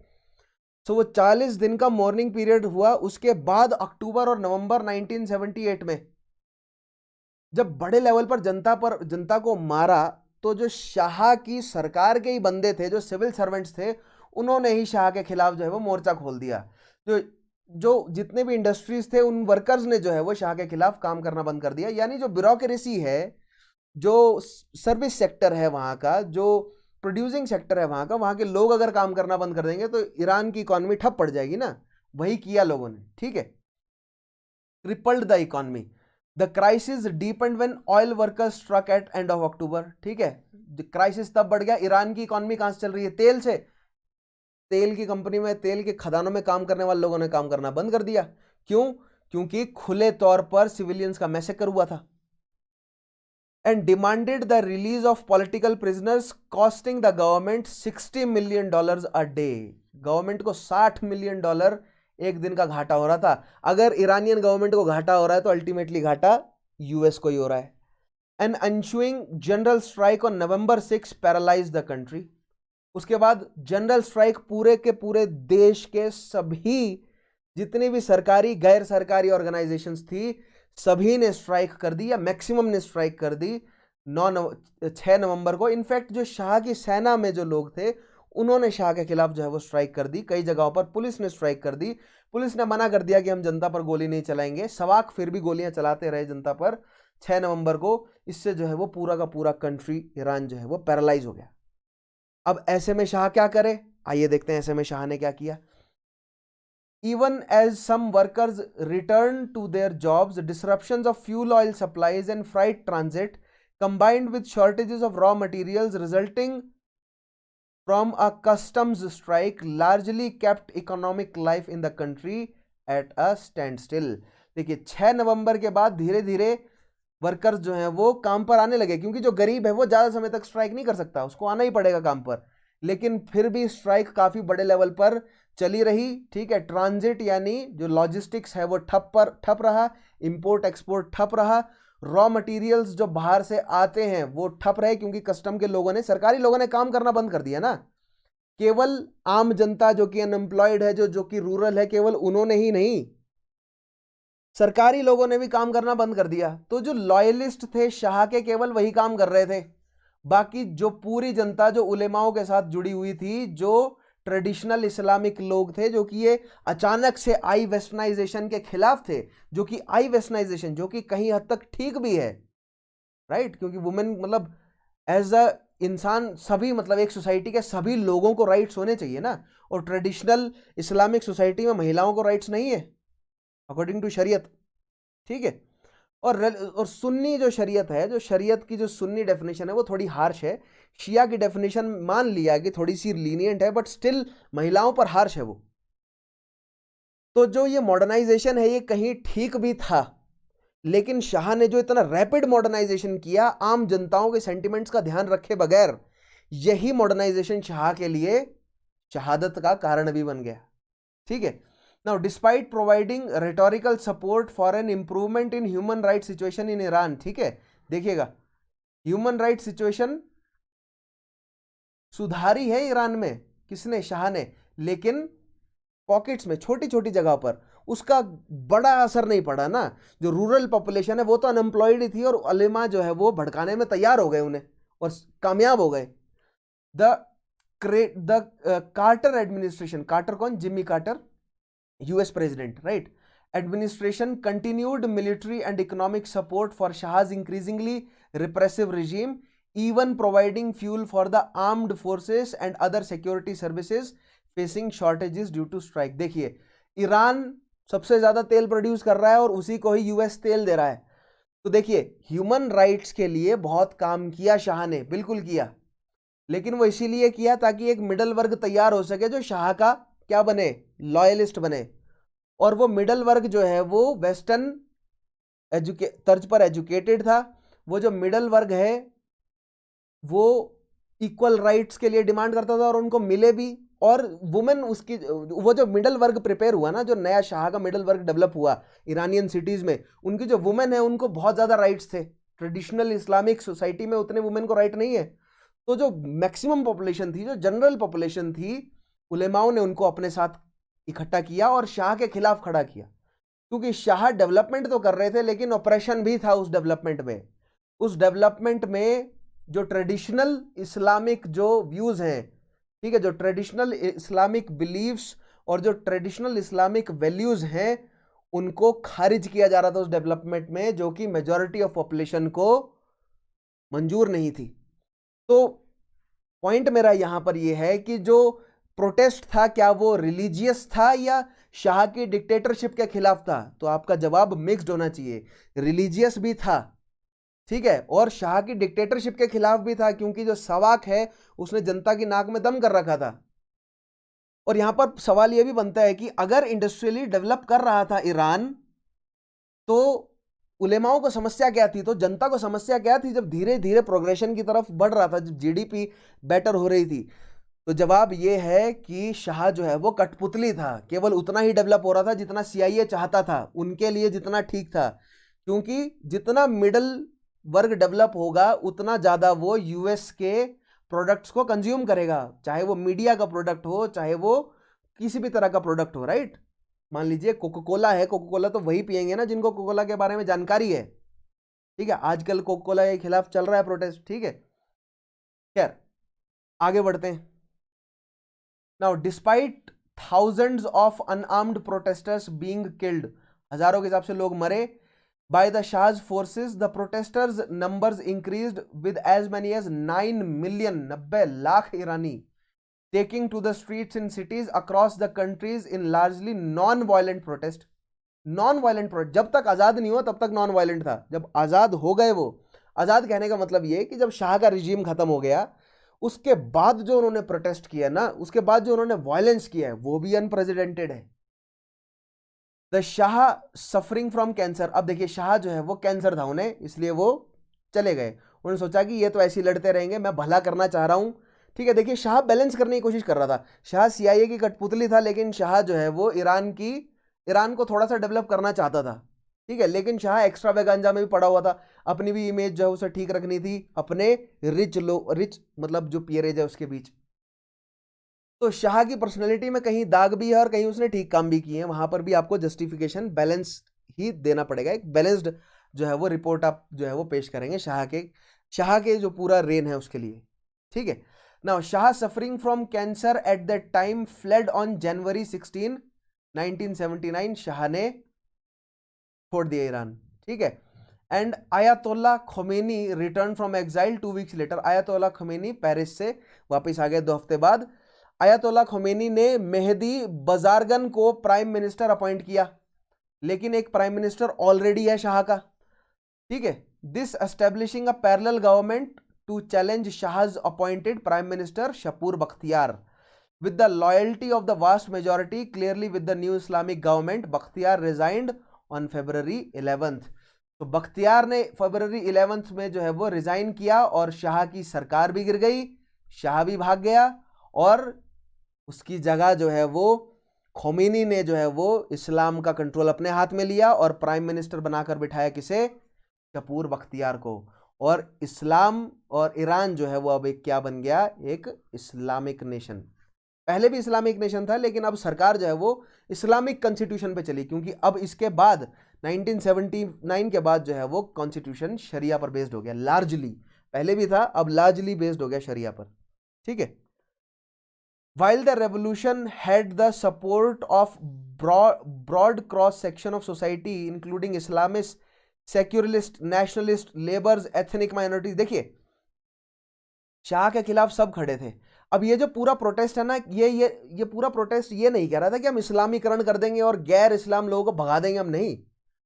वो ये जो खोमेनी है उसने प्रोटेस्ट करवाया कि हम जो लार्ज जो पॉपुलेशन है, जो मेजॉरिटी है ईरान की, उसको एम्प्लॉयमेंट देंगे हम केवल किसी एक पर्टिकुलर पॉपुलेशन को नहीं देंगे ताकि CIA जो है वो उन्हें फीड कर सके, उसे यूज कर सके, और हम ईरान को वेस्ट की कठपुतली नहीं बनने देंगे, हम एक अपना नया खुद का इकोनॉमिक ऑर्डर बनाएंगे। तो यहीं पर ही हमें 1979 के बाद सेंट्रल बैंक ऑफ ईरान बनता हुआ नजर आ रहा है, जो कि शरिया के कानूनों पर बेस्ड है, क्योंकि शरिया में बैंकिंग हराम है, या सूद लेना, सूदखोरी हराम है, यानी कि ब्याज पर पैसे देना शरिया में हराम है। तो सेंट्रल बैंक ऑफ ईरान यहां पर एस्टेब्लिश होता है और एक शरीयत के बेसिस पर जो है वो अपना खुद का इकोनॉमिक ऑर्डर डेवलप करा है ईरान में। तो देखते हैं ईरान का क्या होगा आने वाले समय में, कैसे होगा, मतलब ईरान जो है वो पूरी तरह से CIA के कंट्रोल में आएगा या वेस्टर्न शक्तियों के कंट्रोल में आएगा या नहीं, या आ चुका है या नहीं, ये धीरे धीरे हम डेवलप करेंगे, राइट। लेकिन 1979 का देखते हैं पहले। Now Khomeini and other leading Shias clerics strengthened by pre-existing network of social service and other parallel institutions, consolidated their hold and established an Islamic theocracy। तो जो खोमेनी है और उनके सपोर्टर तो काफी समय से काम कर रहे थे कि शाह का रिजीम हटेगा तो इस्लामिक थ्योरोक्रेसी आएगी, और वो आई भी, और उसको स्वागत भी किया गया थ्रू आउट ईरान में, right. Now regime shifted far to the right. अब देखिए जैसे ही इस्लामिक रिजीम एस्टेब्लिश हुआ और वो बहुत राइट विंग इस्लामिक रिजीम बन गया, पूरा प्रॉपर जो है वो इस्लामिक कानूनों पर, शरिया पे बेस्ड, ठीक है। By spring of 1981 purging moderate Islamist including elected president Abu Hassan Bani Sadr and imposing totalitarian system, ठीक है। सो इलेक्टेड जो मतलब प्रेसिडेंट है उसको भी हटा दिया गया 1981 तक, और 1981 के बाद आज तक ईरान में टोटलिटेरियन अथॉरिटी है, और जो खोमेनी है उन्हीं के ही डिसेंडेंट आज तक ईरान को कंट्रोल कर रहे हैं। वो ईरान के शहाब खोमेनी की डिसेंडेंट्स हैं, ठीक है। मुझे आप उसका नाम कमेंट में बताएंगे कि प्रेजेंट डे ईरान का शाह कौन है। ईरान में अभी भी है पार्लियामेंट, प्रेसिडेंट, ये सब हैं, ठीक है, लेकिन वो सब शाह के कंट्रोल में, राइट। और ये शाह कौन है? ये शाह शिया जो क्लेरजी है उसका हेड है, समझ गए आप। सो आज यहाँ पर हमने जो है वो पूरा पढ़ने की कोशिश करी, समझने की कोशिश करी, क्या क्या चीजें। 3 पॉइंट आज हमने पढ़े। सुएज का क्राइसिस क्या है ना, सुएज क्राइसिस हमने समझा। उसके अलावा दूसरी चीज हमने क्या समझी, जो ऑयल क्राइसिस था वो समझा, और तीसरी चीज जो ईरान में इस्लामिक रेवोल्यूशन हुआ 1979 का। इन 3 पॉइंट्स को आज हमने थॉरली समझने की कोशिश करी। आई होप आपको ये तीनों टॉपिक समझ आए होंगे डिटेल में, ठीक है। इनके नोट्स बनाइएगा, प्रॉपर समझिएगा, थॉरली मतलब रिवाइज कीजिएगा। और अगर पिछले सेशंस नहीं देखे हैं so make sure you watch all previous sessions, ठीक है। पिछले सेशंस देखने के लिए स्टडी IQ के चैनल पर जाइए, मेरे नाम से प्लेलिस्ट मिल जाएगी, या सिंपली यूट्यूब के सर्च बार पर मेरा नाम लिखते हैं तो वहां से भी आप पिछले सेशंस को एक्सेस कर सकेंगे, ठीक है। सो आज के सेशन को मैं यहाँ खत्म करता हूँ। कोई डाउट हो तो कमेंट में बता दीजिएगा, ठीक है। मिलते हैं आपसे अगले सेशन में। अपना ध्यान रखिएगा। Take care, have a nice day.